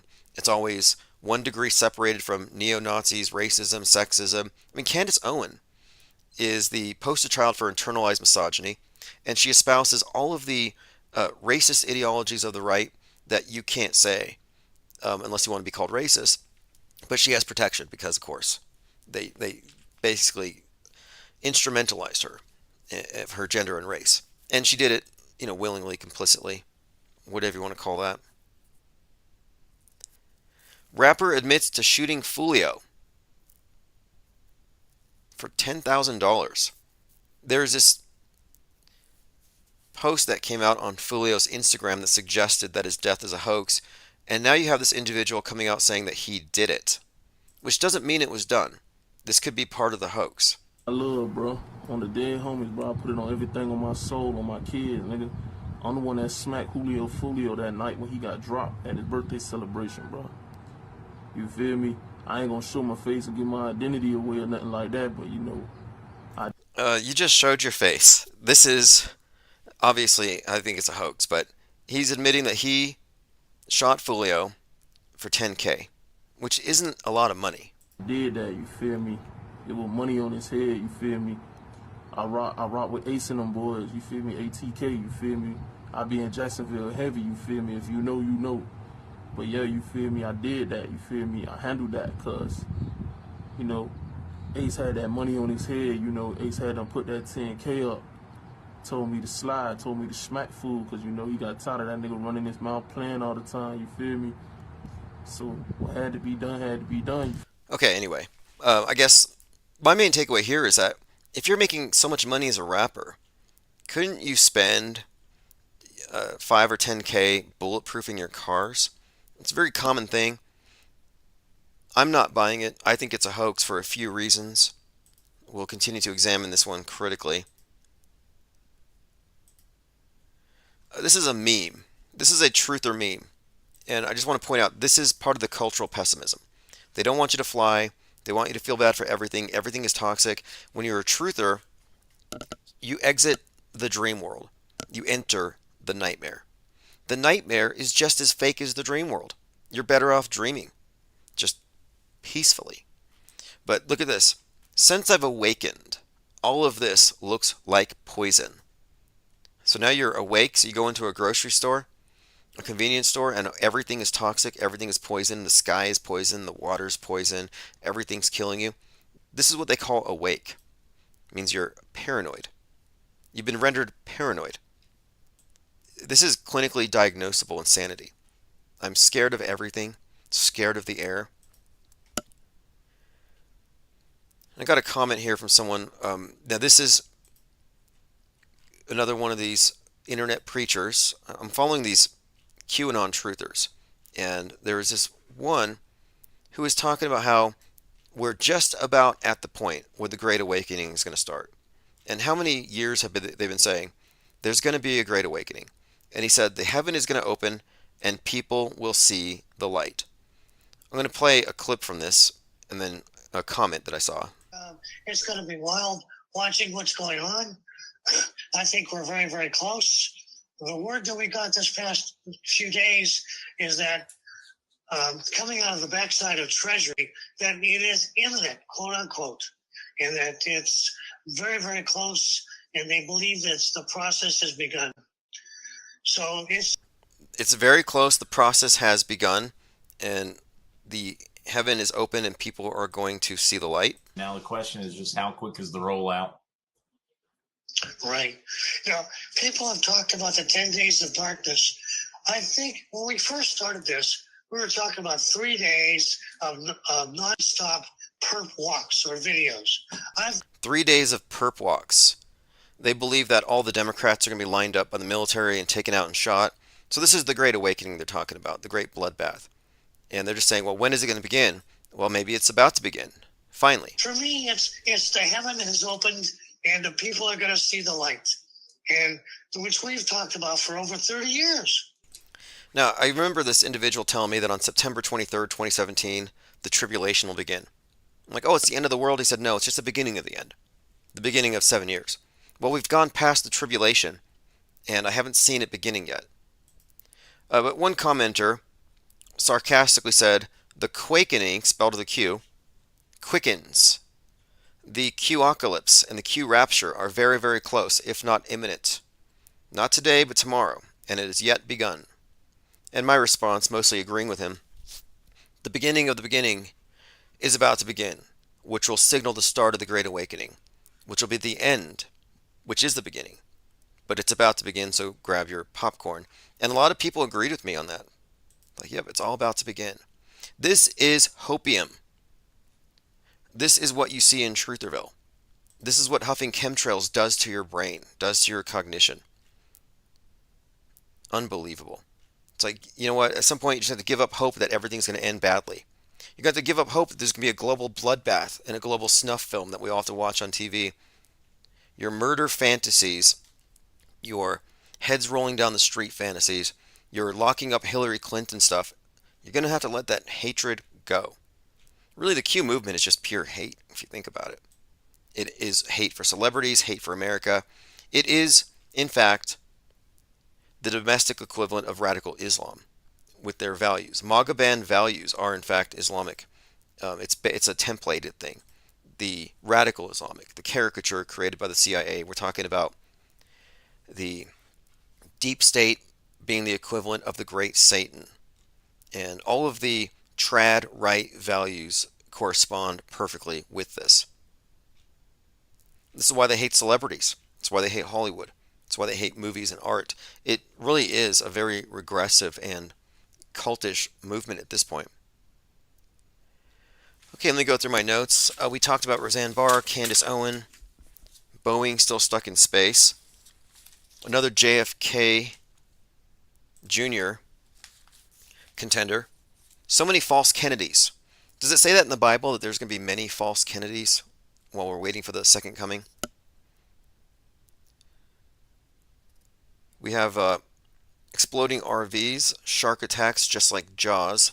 We have the hot dogs, the scorched dog burning the house down, roasted barbecue dog, all kinds of dog star, scorching dog star symbolism encoded in these stories. I mean, what is that? A dog setting a house on fire, RFK roasting a dog, an exploding RV. I was hoping it had been Russian vids. You know, he's finally going to make a statement. Maybe he's inspired by Maxwell Azrello. But no, RV Truth doesn't actually have an RV. It's just a name. It stands for Russian Vids. And I thought he changed it to Ukraine Vids, but I think he went to something else like They Live Truth, which is a John Carpenter reference. All right, moving on here. Eddie F. says, I doubt Jeranism works for NASA. People always think people are shills. Well, then explain to me this. Explain how he provided multiple ISS transits. Doesn't mean he's an astronaut. I mean, in fact, looking at his mugshot, I assume he made some kind of a deal. And he's heavily associated with people that we already know. And, for example, the whole connection between the guys from Ghostbusters and the Denver police doing intel for the police, which meant handling criminals, sex offenders, and then putting them to work online, promoting conspiracy theories. I mean, look at ODD TV. Very popular Denver-based rapper slash truther who it was later revealed was a sex offender. And it's like he has 270,000 subs, big influencer, very prolific. Then you find out he's got this bad past. But that's all in the past. Is it? And then adjacent to him, you got Robbie Davidson and Rob Skiba producing the same content. And these guys are hanging out with Philip Stallings, who founds the Bible Flat Earth Society. That guy's serving like a life sentence for child content. I mean, we're talking child porn, horrible stuff. So then we find out they bring in Joshua Swift, Authentic Intent, another sex offender dragged out of some dungeon, put on the streets. My point being, these individuals are all connected to law enforcement at some level. They're being handled. These are people working out deals. And it seems to me that there is some overlap here with all of these characters. Why do you think David Weiss was so defensive of Joshua Swift?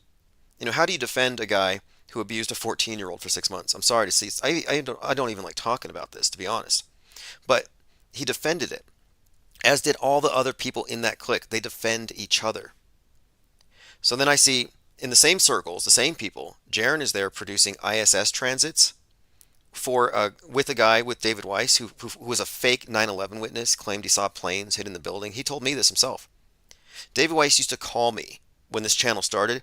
He used to call me after the live streams, and he would say, please don't say nobody died on 9/11. I saw the planes. He even told me, I have a friend, and he's lying. He's a liar. David Weiss is a liar. He told me he had a friend who was a paramedic who had PTSD from seeing bodies splattering, and that person has to go talk to a therapist every day. He made up a huge whopper in order to gatekeep how I talked about these subjects. So the fact that he claims to see a plane, which was only CGI, in order to reinforce the narrative makes perfect sense. He claims to see the ISS. CGI. They insert the CGI overlay. You know how they put the CGI planes over the demolition? They put the CGI ISS over a lunar observation. They have it pass over the sun. It's an animation. It's video composite layering. They're just layering the video and they're putting the plane layer or the ISS layer one step higher. Same psyop. Faking planes, faking space stations. But again, there is no ISS in space. It's a movie. There is nothing up there. The only people saying so are citing individuals like Jaron, who aren't providing eyewitness footage. He's not an eyewitness. You only see it through a solar filter, a lunar transit or a solar transit during the day. Well, what do these have in common? No eyewitnesses. You don't see the ISS at night. It's not reflecting the sun, Earth's shadow. You don't see it during the day. It's too bright. So they aim the telescope at the sun, put a filter over it. Oh, there it is passing in front of the sun. That is a magic trick. If the ISS was there, you could go outside right now. If it was real, you could take, and look, it was so precise. He counted down 10, 9, 8, 7, 6, 5, 4, 3, 2, 1, then the ISS shows up. If it was that predictable, Jeranism could go outside right now tonight using his app, and he could say, yeah, the ISS is going to be right here at this time. Then we do a selfie video, and you'll see a light go over my head. Nobody can do that because it's not real. They can't show you true eyewitness footage. So there's no other explanation. He is working, I'm not saying he's with NASA or hired by NASA, but he's working on behalf of somebody. And at some point, yes, there's an overlap here. So Jeran is NASA. There is no other explanation. If you want to call in and try to explain to me how it could work, sure. Explain to me. Explain to me. Oswaldo says, Flat Earth Dave doesn't call himself Fed for nothing. Buzzing Fret says, if you're dealing with dirt, don't you lose credibility? Not for everybody. But there are a lot of shady characters around Trutherville. Ryler05 says, Truth drop alert, more land. There's more land, I have no doubt. We're being confined to this area like a prison. If you remember, from 2017, or probably even earlier, 2015 until like last year, they all said, there's a dome. Science is hiding the dome because it proves God. Don't listen. Russian Vid said, more land is a satanic blasphemy. He said I was promoting Satanism because I said, it doesn't make sense that they're trying to keep you from the Bible, that they're trying to prevent you from joining a church or hiding God. That doesn't make sense. This is their explanation. Mark Sargent uses this. Oh, the scientists just they don't want you to know that this is a creation. No, what makes more sense is human greed, controlling resources, power, all the usual stuff that explains everything else in the world. So the most reasonable explanation is the globe model would be presented to us in order to restrict our migration to other areas. It could just be as simple as that, which makes all the more sense. So when Bezos and others start mining from space, we should really ask ourselves, did they bring down tons and tons of nickel or platinum from Psyche, some space rock, or did they drag it from another continent? Eddie F says, I'm tired of flat. Shouldn't we be into what NASA really is? NASA is an Egyptian mystery school.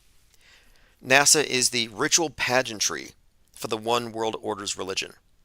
Instead of the normal Catholic Mass with the Pope worshiping the obelisk, you got a burning obelisk. It's all ritual.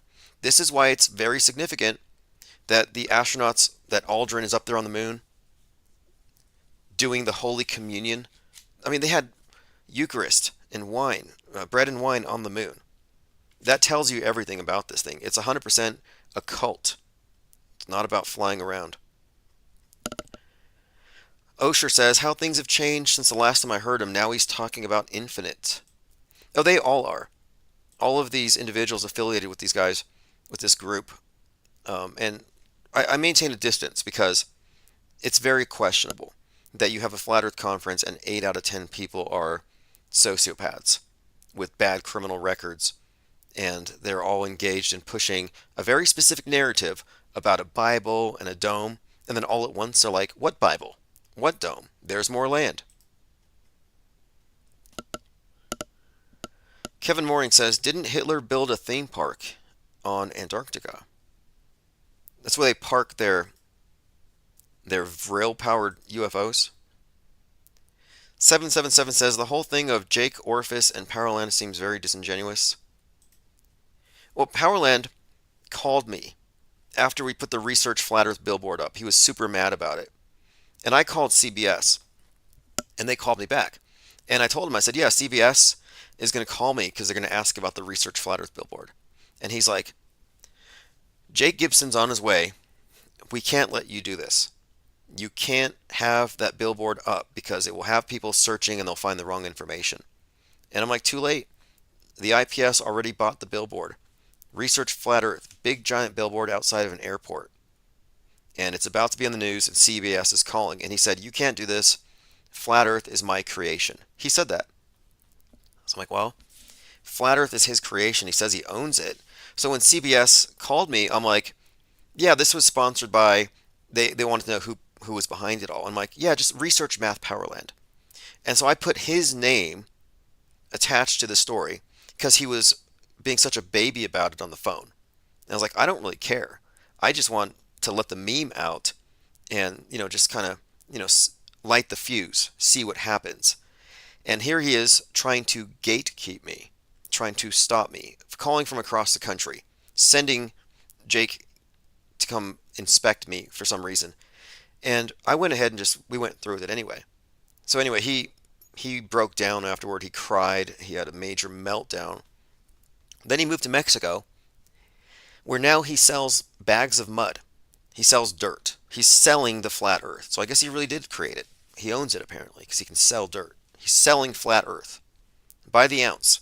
So you can brush your teeth with it, dye your hair with it, and rub it on your face because it reverses age. Apparently it's better than adrenochrome if you go by Power Clay. It's probably vegan compared to adrenochrome.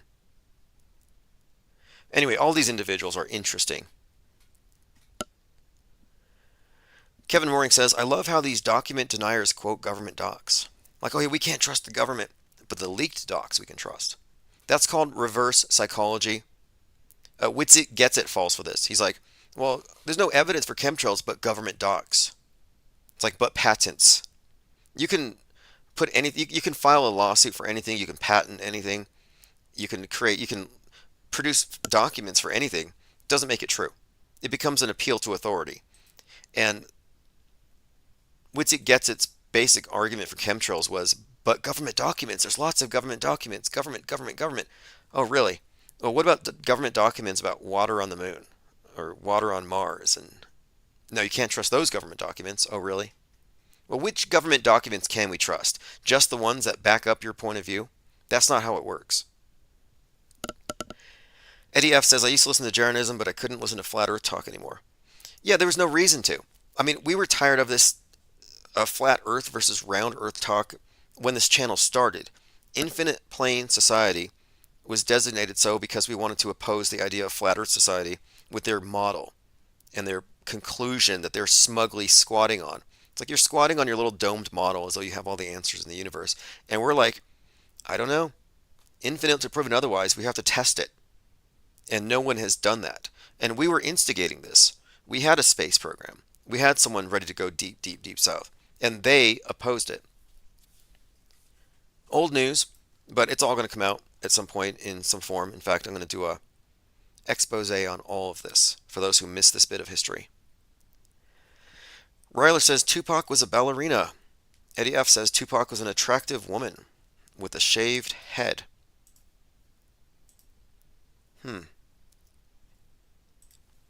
Now, I don't believe that Tupac is dead. Never believed it. The guy who's the guy who shot him, or allegedly shot him, is about to be released. He's making bail. And I believe he has Donald Trump's birthday or something, which is weird. Copaesthetic says, Eddie F., Jaredism works for NASA. Anybody that does an ISS transit works for NASA. Anybody who is advocating for fake space or advocating for any of the fake news at some point is either an agent or a dupe. So which is it? And in this case, why would you present ISS transits and then say you still think the Earth is flat? That is logically inconsistent, because if the Earth is flat, then the ISS cannot possibly be where they say it's going to be, because that's all predicated on it orbiting. No object the size and shape of a space station can fly through the atmosphere. No drone, no craft, and no human craft can go 17,000 miles per hour in the atmosphere. It would destroy itself. In the frictionless hypothetical environment of low Earth orbit, sure, it's no problem. So to see the ISS is to therefore confirm the existence of outer space, low Earth orbit, the globe. There is no other way around it. So then they kind of dance around and say, well, there's something else up there. There's a celestial object that's already there. I hear all these things from people like, and I hate to mention them, but Dearth, has maintained that there is an object up there and that it's a pre-existing object, and that NASA invented the ISS in order to explain away this light that people are seeing. Nobody is seeing a light up there. There's nothing up there. The argument for the existence of the ISS is fallacious, and I cleaned this up. A lot of people used to call in and they would say, I saw the ISS, and I'll call you back in 2 hours, and I'll see it again. And they would do it. I had this Canadian caller, I don't remember his name. He kept on calling me to say that he saw the ISS. He's like, yeah, I saw it again. There it was again. Until I told him, hey, you know that after sunset, there's a small window where you can see it. Other than that, you can't see it because the shadow of the Earth. But he would say he saw a light going from horizon to horizon. A lot of people would do that. You know how many people would call with fake ISS sightings? You know how many people would call and say, I know somebody who died on 9/11. What's the name? Don't want to tell you. Give me the initials. It's a secret. Oh, really? So you care so much about your friend that was destroyed in this horrible tragedy, and you're not going to honor their memory by dropping a name? One person gave me some initials. I looked it up. It wasn't on the list. So many liars out there. So many liars.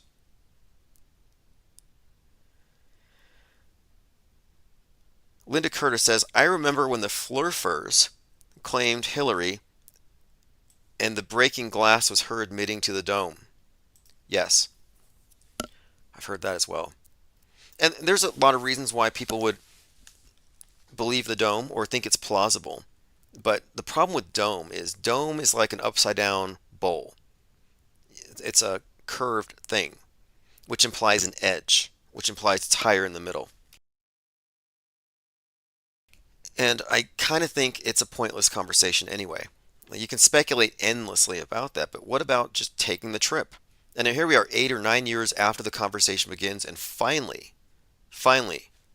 some flat earthers are going to the South Pole. And now they're all against it. People like, even, okay, I thought I heard, did anybody hear a Coffin Creek?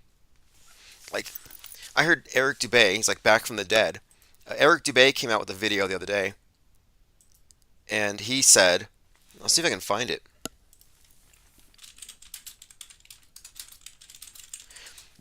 And he came out saying, there's no way I'm going to find him on a Google search. You know how they... 90 seconds. But he came out saying that this experiment would be used to stab flat earthers in the back and it would give a false positive, and that nobody should agree that if they see a 24/7 sun, it's real. In fact, David Weiss had suggested that they could fake a sun in Antarctica with a helicopter. Like dangle a fake sun from a helicopter and do a big circle around the flat earthers. That's why they were afraid of doing it. 60 seconds.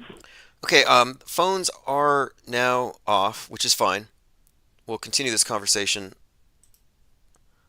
later on as well. It's still early in the day. We'll stick around for a little bit. Dewis and Paris says the more land thing is the one thing that normies don't glitch out on. Whoever has the power to map land likely has the power to not map land. Oh no, we know they lie in the news. We know they lie about history, but they would never lie about cartography. Right. The one thing that matters, resources. You know, I understand people wanting to think that it's objective and that we can trust this stuff. It's all been tested, but no, you can't trust them about worldview in general, whether it's your internal concept or the geography. Why give them the benefit of the doubt? Yeah, let's just trust the liars with the one thing that matters most. What do we know about the uncharted waters?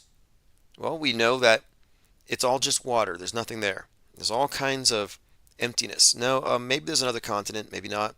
Maybe there's a lot more land, but you wouldn't know from what NASA shows us. Even if the Earth is a ball, 25K in circumference, going around the sun, as they say, it doesn't validate NASA's footage. They're bad CGI. It does not. The ISS footage of the Earth is fake. Whether or not the Earth is what they say, it doesn't matter. It's still fake. So they're hiding the flat, or they're hiding aspects of the ball, if you want to believe that it is a ball. But you still can't say that NASA is providing us accurate footage and scientific evidence of the ball in space. But the other issue was, the Bible flat earth thing kept it in science is bad, read a Bible. That's not an easy sell. It's very divisive. And I wouldn't even go with it. Like, I really don't think so. I'm not going to go into another alternate, more archaic form of mind control. I think we need to move past worldview filters. And what I argued with the documentary crew out of Scandinavia is that the subject has been too often boxed into anti-science religious paradigms, when in fact it should be about worldview and how we come to know what we claim to believe, or how we claim to assert anything about the world, and what informs us and what role media has in this, and the blind spot. And I'm drawing attention to the blind spot, the dupability, and the dupability of the individual and the collective is very well demonstrated. Anybody who thinks they're not dupable is lying to themselves. Eddie F says, I'm tired of transvestigation. Yeah, transvestigation is a bad joke. I think it was a psyop. I doxed one of the main transvestigators. I never took it seriously because too many of them would missex me. And I'm like, well, you're not being objective if you're just name calling people who don't agree with you. And I spent a little bit of time with skeletons when I was at the Pierce Mortuary College at Fort Lee, Virginia, learning the 92 Mike MOS mortuary affairs. And we were taught about human anatomy and how to identify skeletons, and they had broad categories of, quote, races, but they specified that you have different skulls and that you have to consider which category of skulls before you try to ascertain sex, which means that the transvestigationists who are constantly missexing people are wrong because they're only using one skull. They're only using the Caucasoid skull template. Doesn't make any sense. But I did dox one of the main persons behind this, and it turns out she's a communist, supporter of Bernie Sanders, who is a communications teacher at a community college. And I found her. I found her pictures. I looked into her, and it looks to me like this is some kind of hardcore liberal harpy pretending to be a far-right Christian transvestigationist, attacking anybody in Hollywood and making people look crazy by association. So I think it's a huge psyop, and there's no evidence for it. Nobody has proven anything. The only thing they prove is that they've never seen a naked woman before. I mean, really, it's pretty sad. I don't know how many people still push it. Most of those who do are anons. They're anonymous, clickbait. It's just engagement bait. And they're also evidence averse. I mean, I actually did try to get to the bottom of it. And I'm like, okay, so what will change your mind? What would prove you wrong? Because if nothing can prove your theory wrong, if facts can't prove your theory wrong, because science isn't about reinforcing a bias and cherry picking. It's about proving your theories wrong and maintaining the best explanation, but being open for better explanations. So in this case, I'm like, well, if something proves them wrong, they have to reevaluate everything. So they were like, yeah, Hunter Biden is a woman because everybody on TV is the opposite. Sylvester Stallone, biological woman because everybody in Hollywood, no exceptions. So then I'm like, well, what do you say about someone like Hunter Biden or Stormy Daniels? Like, yeah, Stormy Daniels is a biological male. I'm like, okay, well, Stormy Daniels, Sylvester Stallone, and Hunter Biden all have copious amounts of video and photography that you can find online that will prove you wrong. And they'll say, well, no, that's CGI. Oh, really? Oh, it's prosthetic. Sylvester Stallone, like 50 years ago, was involved in prosthetic body parts to fake something on this scale. But even if you go with that, and a lot of them will, they'll say, yes, Hunter Biden and all these 4,000 pictures of him nude are all CGI. If you go with that, you're still stuck with the fact that he has a male skeleton.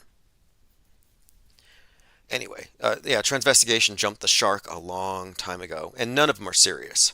None of them are serious enough to come out in person and show their faces. That's why Mr. E is anonymous.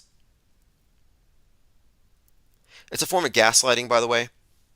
It's a form of gaslighting, and it does work. It might be an active measure to cognitively impair and damage truthers, not just their reputation by making them sound crazy, but it might actually be a mind war attack.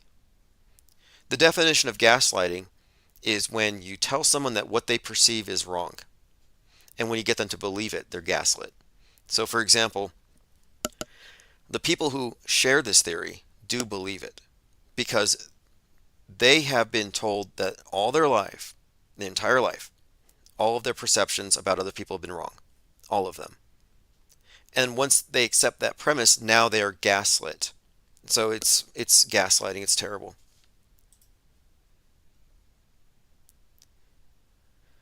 Okay, let's move on here. T. Latte said, what happened with the Goldfinch case? I know that he needed to respond a few days ago. Yeah, this should be interesting. His 30 days is up, and I have not received any notification from the court yet, but it's passed. So I'm waiting to find out, and then I'm going to go ahead and submit for a default judgment. I'm not sure how it works. You have two defendants. One of them is a no-show, but has been served. Do I get a default, or do they? How is this going to work? I'm not sure. We shall see. We'll see what the court's going to do, because we're also dealing with criminal matters as well. And in my opposition to their motion to dismiss, I specified that the person who received emails on behalf of Goldfinch, the person at YouTube Legal, needs to be added as a John Doe defendant. And when I mentioned this to Google's attorney, he sounded flustered. He said, I haven't talked about this with my clients because I hadn't mentioned before that I had it in mind to drag this person out and hold them responsible for what is in fact criminal conspiracy. But yeah, I expect updates any day now. My motion was accepted. It's in the judge's hands, and I'm hoping it makes Google mad. It should. Because they keep trying to deflect. Like, oh no, this is between you and Marcus Goldfinch. This is not us. He committed the crimes. Oh, you agree with me there were crimes committed. Excellent. Because if nobody's disputing the central facts, then maybe we can just have a summary judgment right now. But whether or not he acted with malice and intent to commit fraud is immaterial to the negligence demonstrated time and again by Google YouTube. Every time they rejected my counter notifications to his false strikes, they acted on his behalf. So we'll see. The next meeting is July 22nd. In fact, it's this month. So in a few weeks, we have a pre-trial meeting. That's 7/22. Unless they decide they don't want it to go to trial. I hope it goes to trial.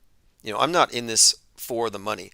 I'm in this to punch Big Brother in the face for colluding with these bad actors to try to suppress the IPS think tank.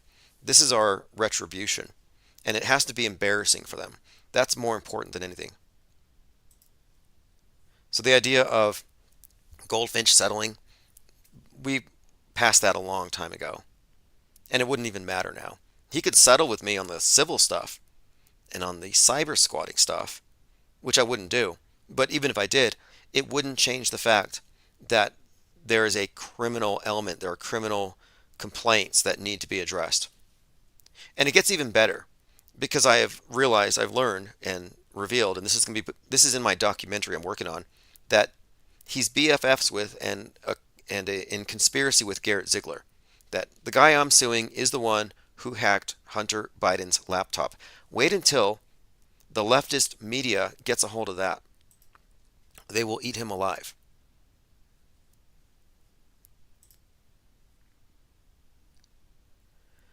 Okay, I'm going through your comments.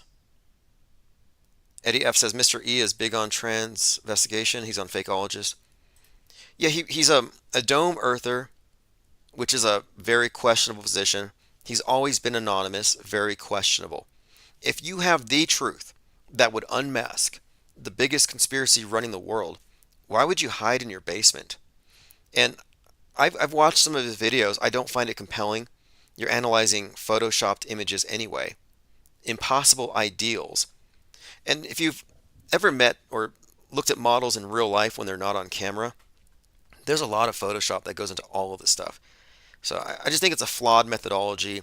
It's fake forensic anthropology. These people are crazy. You could convince transvestigationists that all dogs are cats.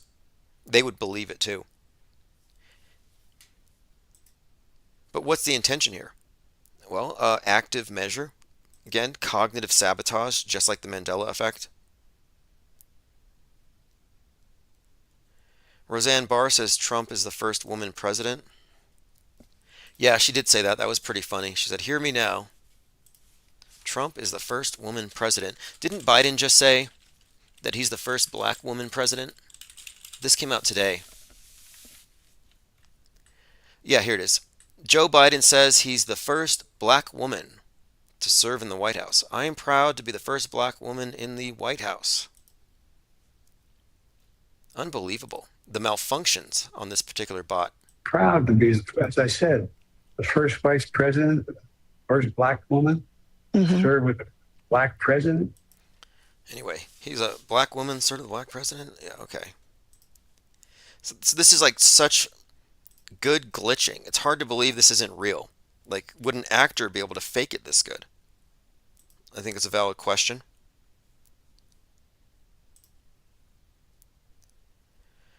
Okay, anything else going on? Diana South says, the media runs both sides. It's a toss-up whether they pick up the story. Yeah, it's important to keep in mind here that both sides are complicit in the big deceptions. There's a lot of fighting. There are skirmishes on the bottom level of this thing and true believers who do hate each other and believe all this stuff. But it's not an oversimplification to say that it is 100% controlled from the same monolithic entity.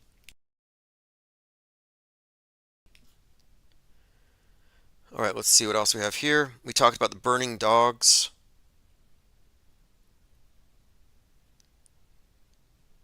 Fascinating. U.S. flag code. The flags should never be used as apparel, bedding, or drapery. This is a reporter letting a MAGA know you shouldn't be wearing the flag. A lot of these MAGAs, again, like, this is how this thing works. You have the PSYOP, you have their actors, the Q shaman, all the fakes, but life imitates PSYOPs, and people really do follow what they see on TV. Somebody disrespecting the flag, what thoughts go through your brain? Get the hell out of here then. You don't like this country? Leave. Go somewhere else. There is nowhere else to go that's going to be better than America. All right, go. Get the hell out of here then. Anyway, I got MAGA fatigue. I have a lot of fatigue these days, chemtrail fatigue. And yeah, this thing T Latte says Biden was just rambling, got messed up. Yeah, that's the thing too. This constant calling out of gaffes. This is just low-level political warfare. Like people slowing down video of Nancy Pelosi speaking and saying, "Oh, look, she's drunk again." Like, who finds this entertaining? I have the perspective here of an alien anthropologist, just examining this from afar, objectively, ivory tower, off-world stage, not getting in the mud with them whatsoever. And I mentioned the truther memes where it's like, now that I'm awake, I walk into a convenience store and I'm afraid of everything. Here's another example of a truther operative. This is Mindy Robinson, who promotes the controlled opposition version of Vegas, false flagger, obviously a Fed. She says, you know what? I believe in prayer and juju and good vibes. I could use your prayers to heal right now as I deal with calcified deposits over my body due to the toxic, contaminated urine of a bajillion prescription and recreational drugs and birth control in the groundwater. All of this construction runoff, filled with dead bodies and biological and chemical waste. We need to dump these corrupt politicians because they have turned Lake Mead into... So this is Mindy Robinson talking about how she's toxic now. Oh, come on. This is 2 in 1 day. I'm trying to read the tweet, and I am blocked by iHeartMindy. This is how you know. Look, this is a good litmus test. If they block me, they're controlled opposition. That's pretty much it. They don't want my ideas getting to their subscribers. That's what we're seeing here. They're constantly trying to box us out. Kevin Mooring says, left calling now for Joe to go as they have stole the MAGA hate for Joe. They steal everything.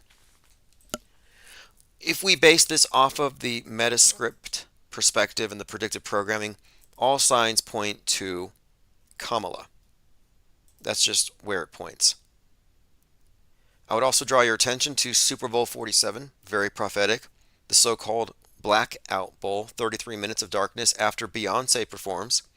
So you have Beyonce, possibly a foreshadowing of black female leadership. The Blackout 33 minutes had the Colin Kaepernick as a quarterback, who's a hugely important figure in the BLM and the leftist critical race theory critique of the West itself. The Blackout, also very significant. Super Bowl 47 would correlate with, right now, election to see who's going to be president number 47.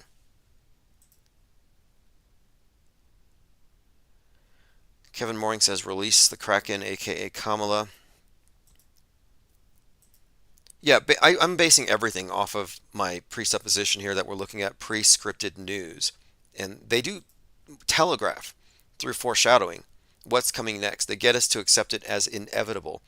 And we've been treated to years and years of incompetent leadership from males, from old white men. And I think what they're doing is they're creating a sharp contrast. And you might find Kamala Harris to be unserious and unbelievable.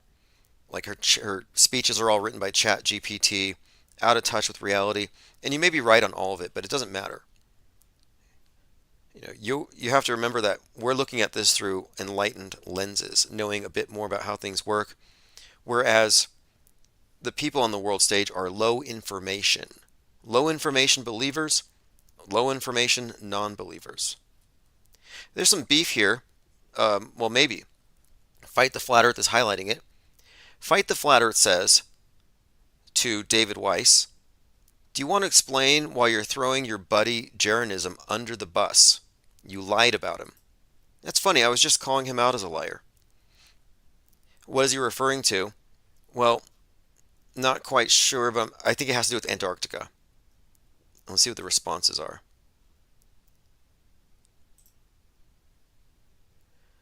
Okay, I'm going through the comments on Fight the Flat Earth.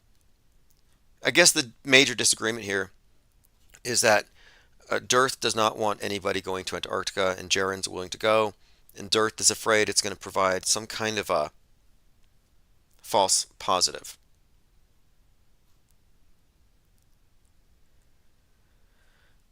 Okay, oh yeah, I want to point out really quickly here, I had a note here, that there's going to be a tendency over the next few months to constantly share and post anti-Biden and anti-Kamala stuff. And this is endemic to Trutherville because their default position is vote Republican, vote GOP. And if you're thinking voting, then you're in their box. At this point, voting should be recognized for what it is if you're aware of how fake everything is. There is no lesser of two evils here. It's all just a game. It's an alt reality game. So my point here is that I'm not taking a pro-Trump position, but I'm also not going to share anti-Kamala stuff either. I'm anti-pro. I think it's important that we don't carry water for the fake news media by helping out the alt-right meme complex with all of these contrived character assassinations.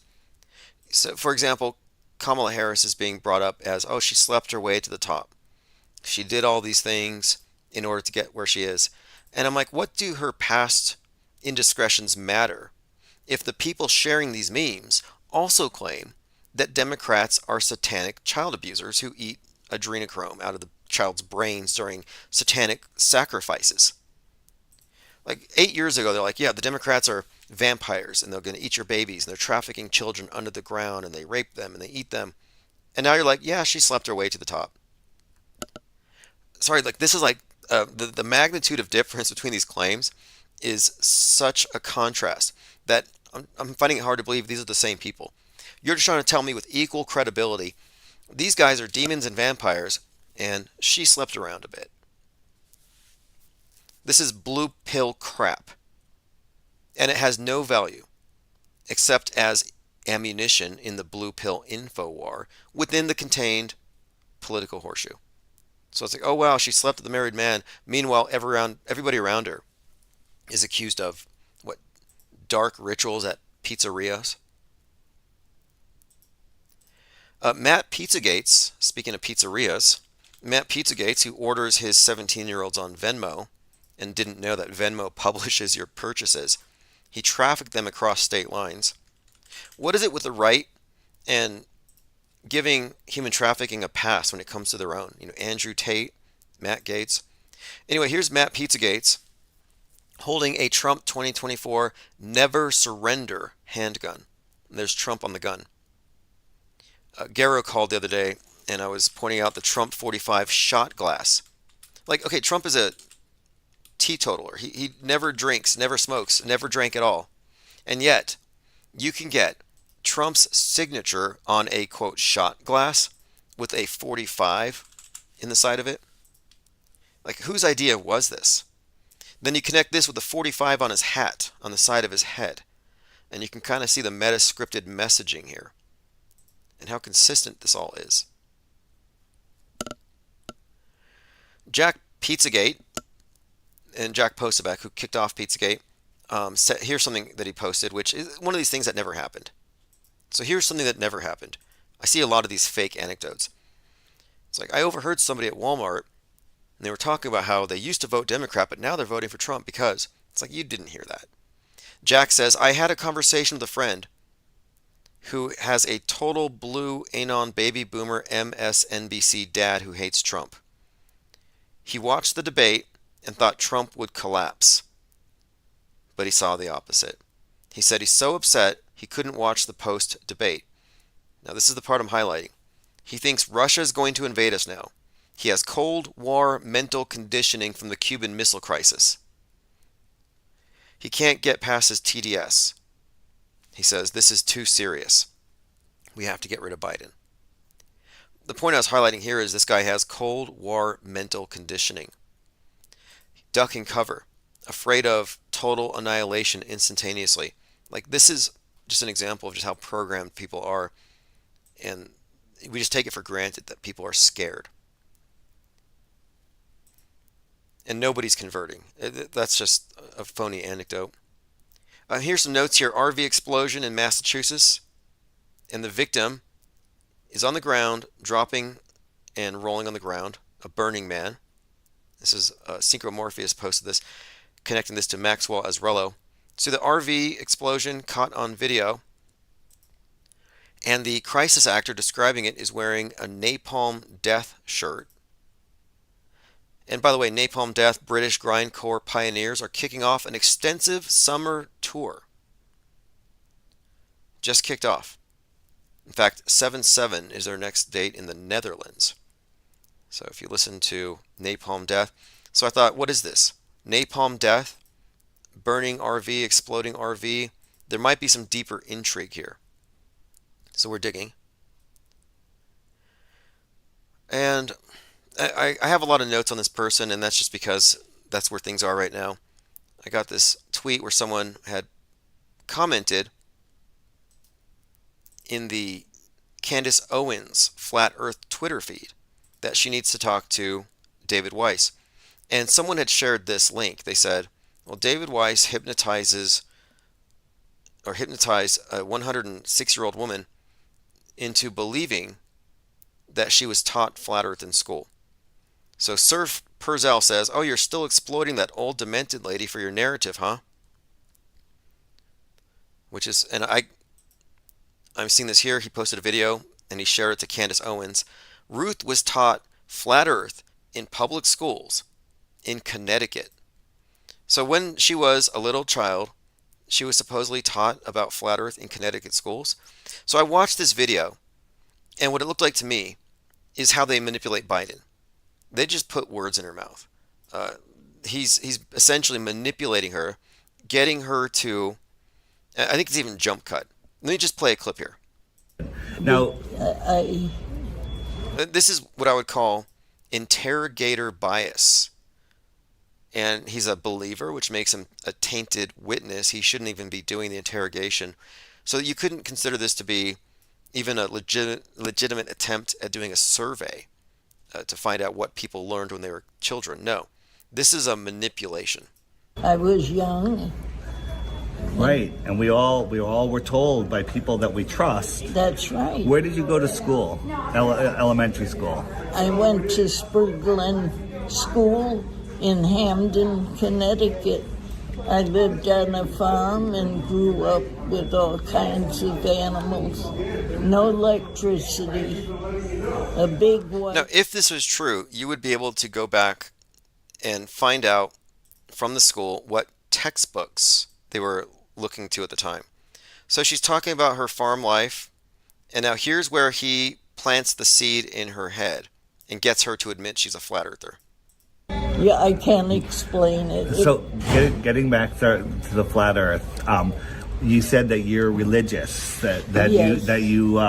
you follow the Bible. Yes, I do. And are you aware that the Bible? Now, he's not a Bible believer. He'll even say, I don't believe in the Bible, but if you do, here's 200 Bible proofs. But here he is telling her, oh, you believe in the Bible. Well, did you know this about your Bible? Is all about the flat Earth, that God put the earth on the footstool and separated the waters from the waters and created the firmament. If you read Genesis, I'm not the Bible guy. I have friends that are. See, I'm not the Bible guy, but I got friends who are. So he's not even a Bible guy. He's not a believer, but he's telling her what she should believe. And she does not seem to be grasping the subtleties behind what this snake is whispering into her ear. So good at it, but there's over 200 verses in the Bible that refer to a flat Earth. That's right. And I think there's only one verse that mentions Earth as a circle, but just like this table right here, that table is a circle, right, but it's flat. That's right. Right. A circle is different than a sphere. A sphere is the same in every direction. Again, does anybody here think that she is testifying that she was taught that the earth is flat when she was a child? And he gets her nodding her head, and then he says, how does it feel to know that you were taught flat earth as a kid? And she's like, it feels great. In every direction. That's right. The circle of the earth. So how does it make you feel to realize that you were right as a kid? It makes me feel better. It does make you feel better, right? Oh, it makes me feel alive. Oh my God, that is so true. My whole life, I believe, Yes. what I was taught. That's and then right. when I discovered the flat earth. I feel better about it. Because we are the center of creation. That's right. Well, he no longer espouses this, because if there's more land, then how do we know we're the center?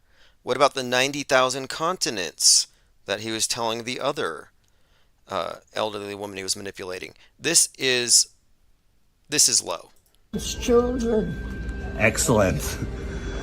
Yes. I will. I believe in God. I trust God. And when all the problems that are happening in this world. And the music in the background is just too much for me. It goes on, but he basically says the globe deception is bad. You were taught this as a kid, and she's like, never at any point. In fact, she this is pretty bad here. Watch where he gets her to cry.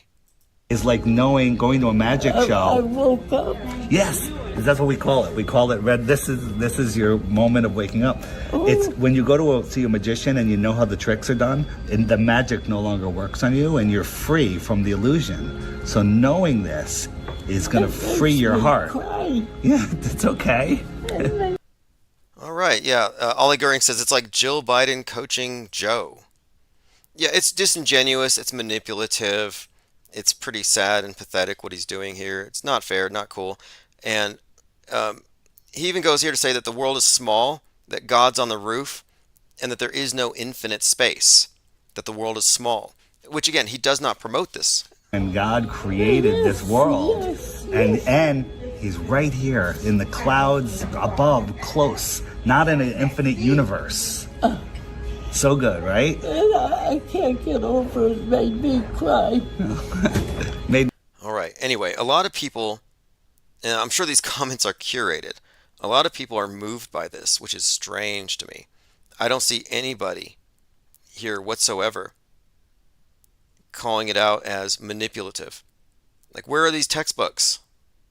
Now they call her Flat Earth Ruth. Does she know she's a flat earther? And these comments are sick. I love it when she says it makes me feel alive. Beautiful. Yeah, this is terrible. One of the reasons I quit DirecTV is I was tired of dealing with retirees who had been ripped off by the company. I'm like, how can you rip someone off and sell them on garbage entertainment on free trials that will expire and take their fixed income before they know what hit them? Like, they were being screwed left and right, and I couldn't do that. So anyway, she says, so you're still exploiting that old demented woman for your narrative, huh? This is from Surf Punzel. And I responded to her with a link to this. This is not just old ladies. Look what he said when a 14-year-old was abused by his friend. And here's what he said. So I hit him up about this. He said, the whole thing about Josh is pointless. The girl lied. She said she was 18. As soon as she found out, he was devastated. Case closed.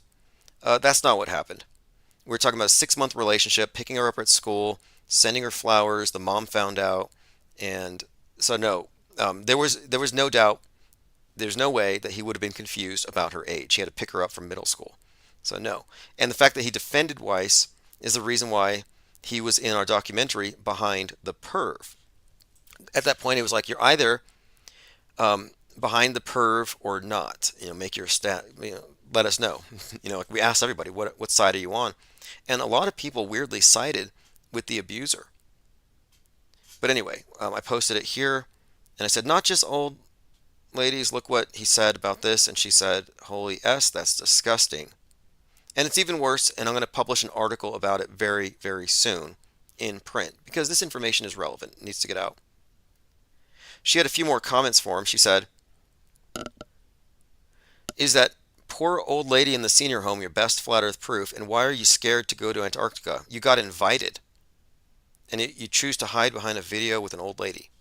So he's being called out for his refusal to endorse any trip to Antarctica, which again, I don't understand why somebody would be against that.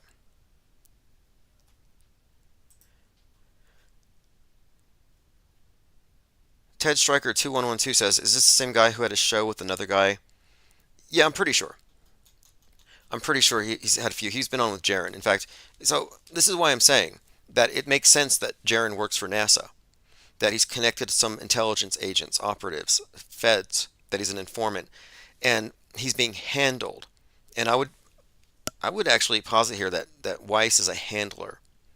There's no other reason why you would have a social circle comprised of 80% sex offenders. That doesn't make any sense. And if you didn't know, you didn't know. But you're going to tell me that the Bible flat earth conferences, that these individuals who are preaching this new faith have zero discernment? Like, I didn't know the guy I was making documentaries with was also doing snuff films on the side. Like, if you didn't know, that's on you. It means you had no discernment, or you were a part of it. Okay, we've covered most of the notes. Lots of interesting new developments. Candace Owen is the big story right now. But also the fact that the astronauts, specifically Buzz Aldrin, did a Catholic Mass and had the bread and wine on the moon, which contradicts Candace Owens' claims about it being a satanic organization. I alluded to this earlier, and this was found by Synchromorpheus. The individual who filmed the Rodney King beating, Holiday, on the same footage that he was using to film Terminator 2, he has a striking resemblance to James Cameron. That's really weird. I mean, I don't know what to make of it, but I do believe that James Cameron filmed the Rodney King psyop. And there's a movie coming out called LA 92 about that, which is going to be out very soon. Synchromorpheus said George Holliday, who filmed the Rodney King beating, died of COVID. Okay. At 61, he died on September 19th. So COVID-19, September 19th, age 61. The Rodney King beating was 1 minute, 19 seconds. They do look close. They look related. Laura Loomer put out a poll. Do you believe Robert Kennedy when he says the animal he ate was a goat, or do you think it was a dog? 51% said it was a goat. They believe him. 49% said he lied. It's a dog. And that's how reality works. It's the desert of the designated real. We can vote. It's choose your own apocalypse. And if it had gone the other way, it would be dog. But right now, presently, it was a goat. Candace Owen says, I'm not a flat earther. I'm not a round earther. What I am is somebody who has left the cult of science. Where did she get this from? Where did Candace Owens come up with shape agnosticism and sex magic rights at the heart of NASA? Where are these people getting their wild ideas from? And they're taking them out of context. I mean, I'm glad the information is out there in a way because we can bounce off it, but it looks to me like it's all contrived. Angst G said, didn't Dearth try to handle you by telling you what not to speak on? Yeah, absolutely. He told me, don't say nobody died, nobody cried. Don't say Alex Jones is Bill Hicks. There's a laundry list of things that he would try to correct me on. And he would specifically call after live streams kind of shady now that I think about it. And I went along with it for months.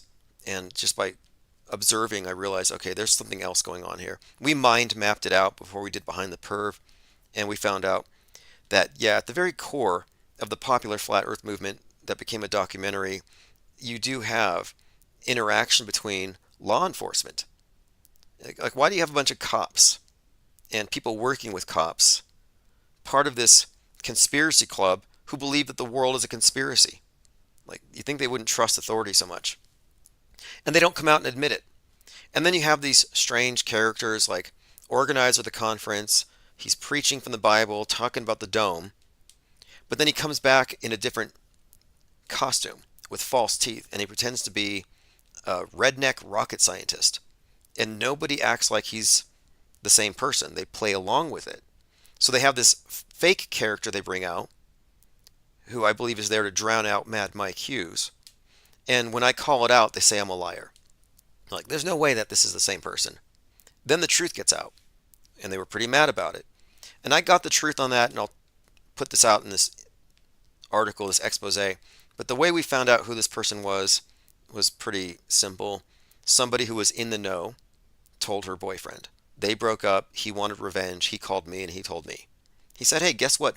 All of the conference organizers are a part of a little deception here, which is very hypocritical. So I took that information and ran with it. And they all denied it. All these Christian Bible flat earthers were lying about it. And one more point. At the final Flat Earth conference, they invited Jimmy Kimmel's crew to sabotage it. And one of Jimmy Kimmel's guys, Jake Bird, groped a conference attendee, sexual harassment. And she was trying to call the cops. And Robbie Davidson, whose friend is in jail for 56 counts of child abuse material, Robbie Davidson tried to stop her from calling the cops, which is illegal. And the cop who was there, the security, John the cop, he said, in his description of it, and I have the audio from this, he said that when he called out Robbie Davidson on the illegality of preventing somebody from filing a police report, he said that Robbie Davidson started making these clicking noises in his throat and that he ran out the door and didn't stop running until he was a couple miles away from the hotel, and then he called the cops and said he feared for his life. So it's like he literally jumped off the edge of the earth, and nobody has seen him since. And I met him at a 2018 conference, and I couldn't stop staring at the meth pipe burn on his lip. We had this meme going around that the Flat Earth Conference is really where they're sharing dome glass. They're monopolizing it. They have a dome glass monopoly. They're chopping it up in the back. T Latte says Candace got shape agnostic from the IPS. You know, her takes are, they remind me of someone who read the stuff the sensationalized clickbait version of it, and they just throw it out there, but they don't dig any deeper. Kind of like an Alex Stein. Very shallow take. They throw around terms, they don't know what they mean. And again, I've just brought up this thing with Buzz Aldrin doing a Catholic Mass on the moon to show you that NASA and Catholicism are part of the same. It's part of a continuum, a different iteration of the same thing. Crowley's religion, NASA's religion, NASAtology, Scientology, it's all the same.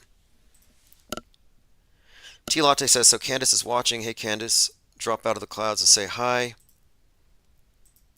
I don't know how it works with these various operatives. I have a feeling they're all given like a file, like a manila folder. Like these are the memes to push today. And then you hear these memes echoed across, like on the right last year, it was like, get out. Everyone was saying, it's like they get a folder. And all the operatives are like, okay, post videos of subway violence and say, get out of the cities, get out. And they all do it. Post videos and say, this person suddenly died. It's lockstep. It's current thingism. So they're all given files. So all of a sudden, everybody's talking about flat Earth. Everyone's talking about Antarctica. It's like it's suddenly cool. I'm like, well, look, the fact that it took her this long to even bring up the subject indicates that there's zero discernment there at all. She's very insulated. And two, that she's researching it for one night and is ready to go talk about it. It's like, wouldn't you want to do a little more research? It's very shallow. It reminds me like when these basketball players or sports celebrities say the F-bomb, they drop the flat Earth, and it never goes anywhere. It seems like a diffusion. But they do have content farmers out there, I'm sure. Here's a meme. It says, Doctor, I'm depressed about the predicted weather in 2050. This is some climate angst. And the doctor says, have you tried annoying others by defacing art or blocking traffic? And it's really fun to mock the climate change people and their ridiculous paranoia, but we have to equally mock the chemtrail enthusiasts and the cloud shouters because it's the same psyop. Just have to be fair. Anyway, thank you for joining. We'll continue this conversation endlessly. It's going to go on for probably decades as we monitor the daily bread and circuses, looking for the latest plot twist, calling it in advance, not because we're prophets, but because we're good at what we do. And we do have certain insights that the rest of the media is not privy to. And so you're getting spoiler alerts for what's going to happen in the quote real world just by watching, listening, and you're also getting a full Mind War inoculation. Free. Memes are free too. If you sign up for the newsletter, go to ips.monster and get the newsletter. And there you'll find a link for the new track, Autohoaxology by Symbia. Excellent track. Definitely a great follow-up to COVID Cooties. One of the greatest things to come out of 2020. Anyway, this is Chief Crow, Auto Hoax or GTFO. Thanks for joining. I'll put a link in the chat.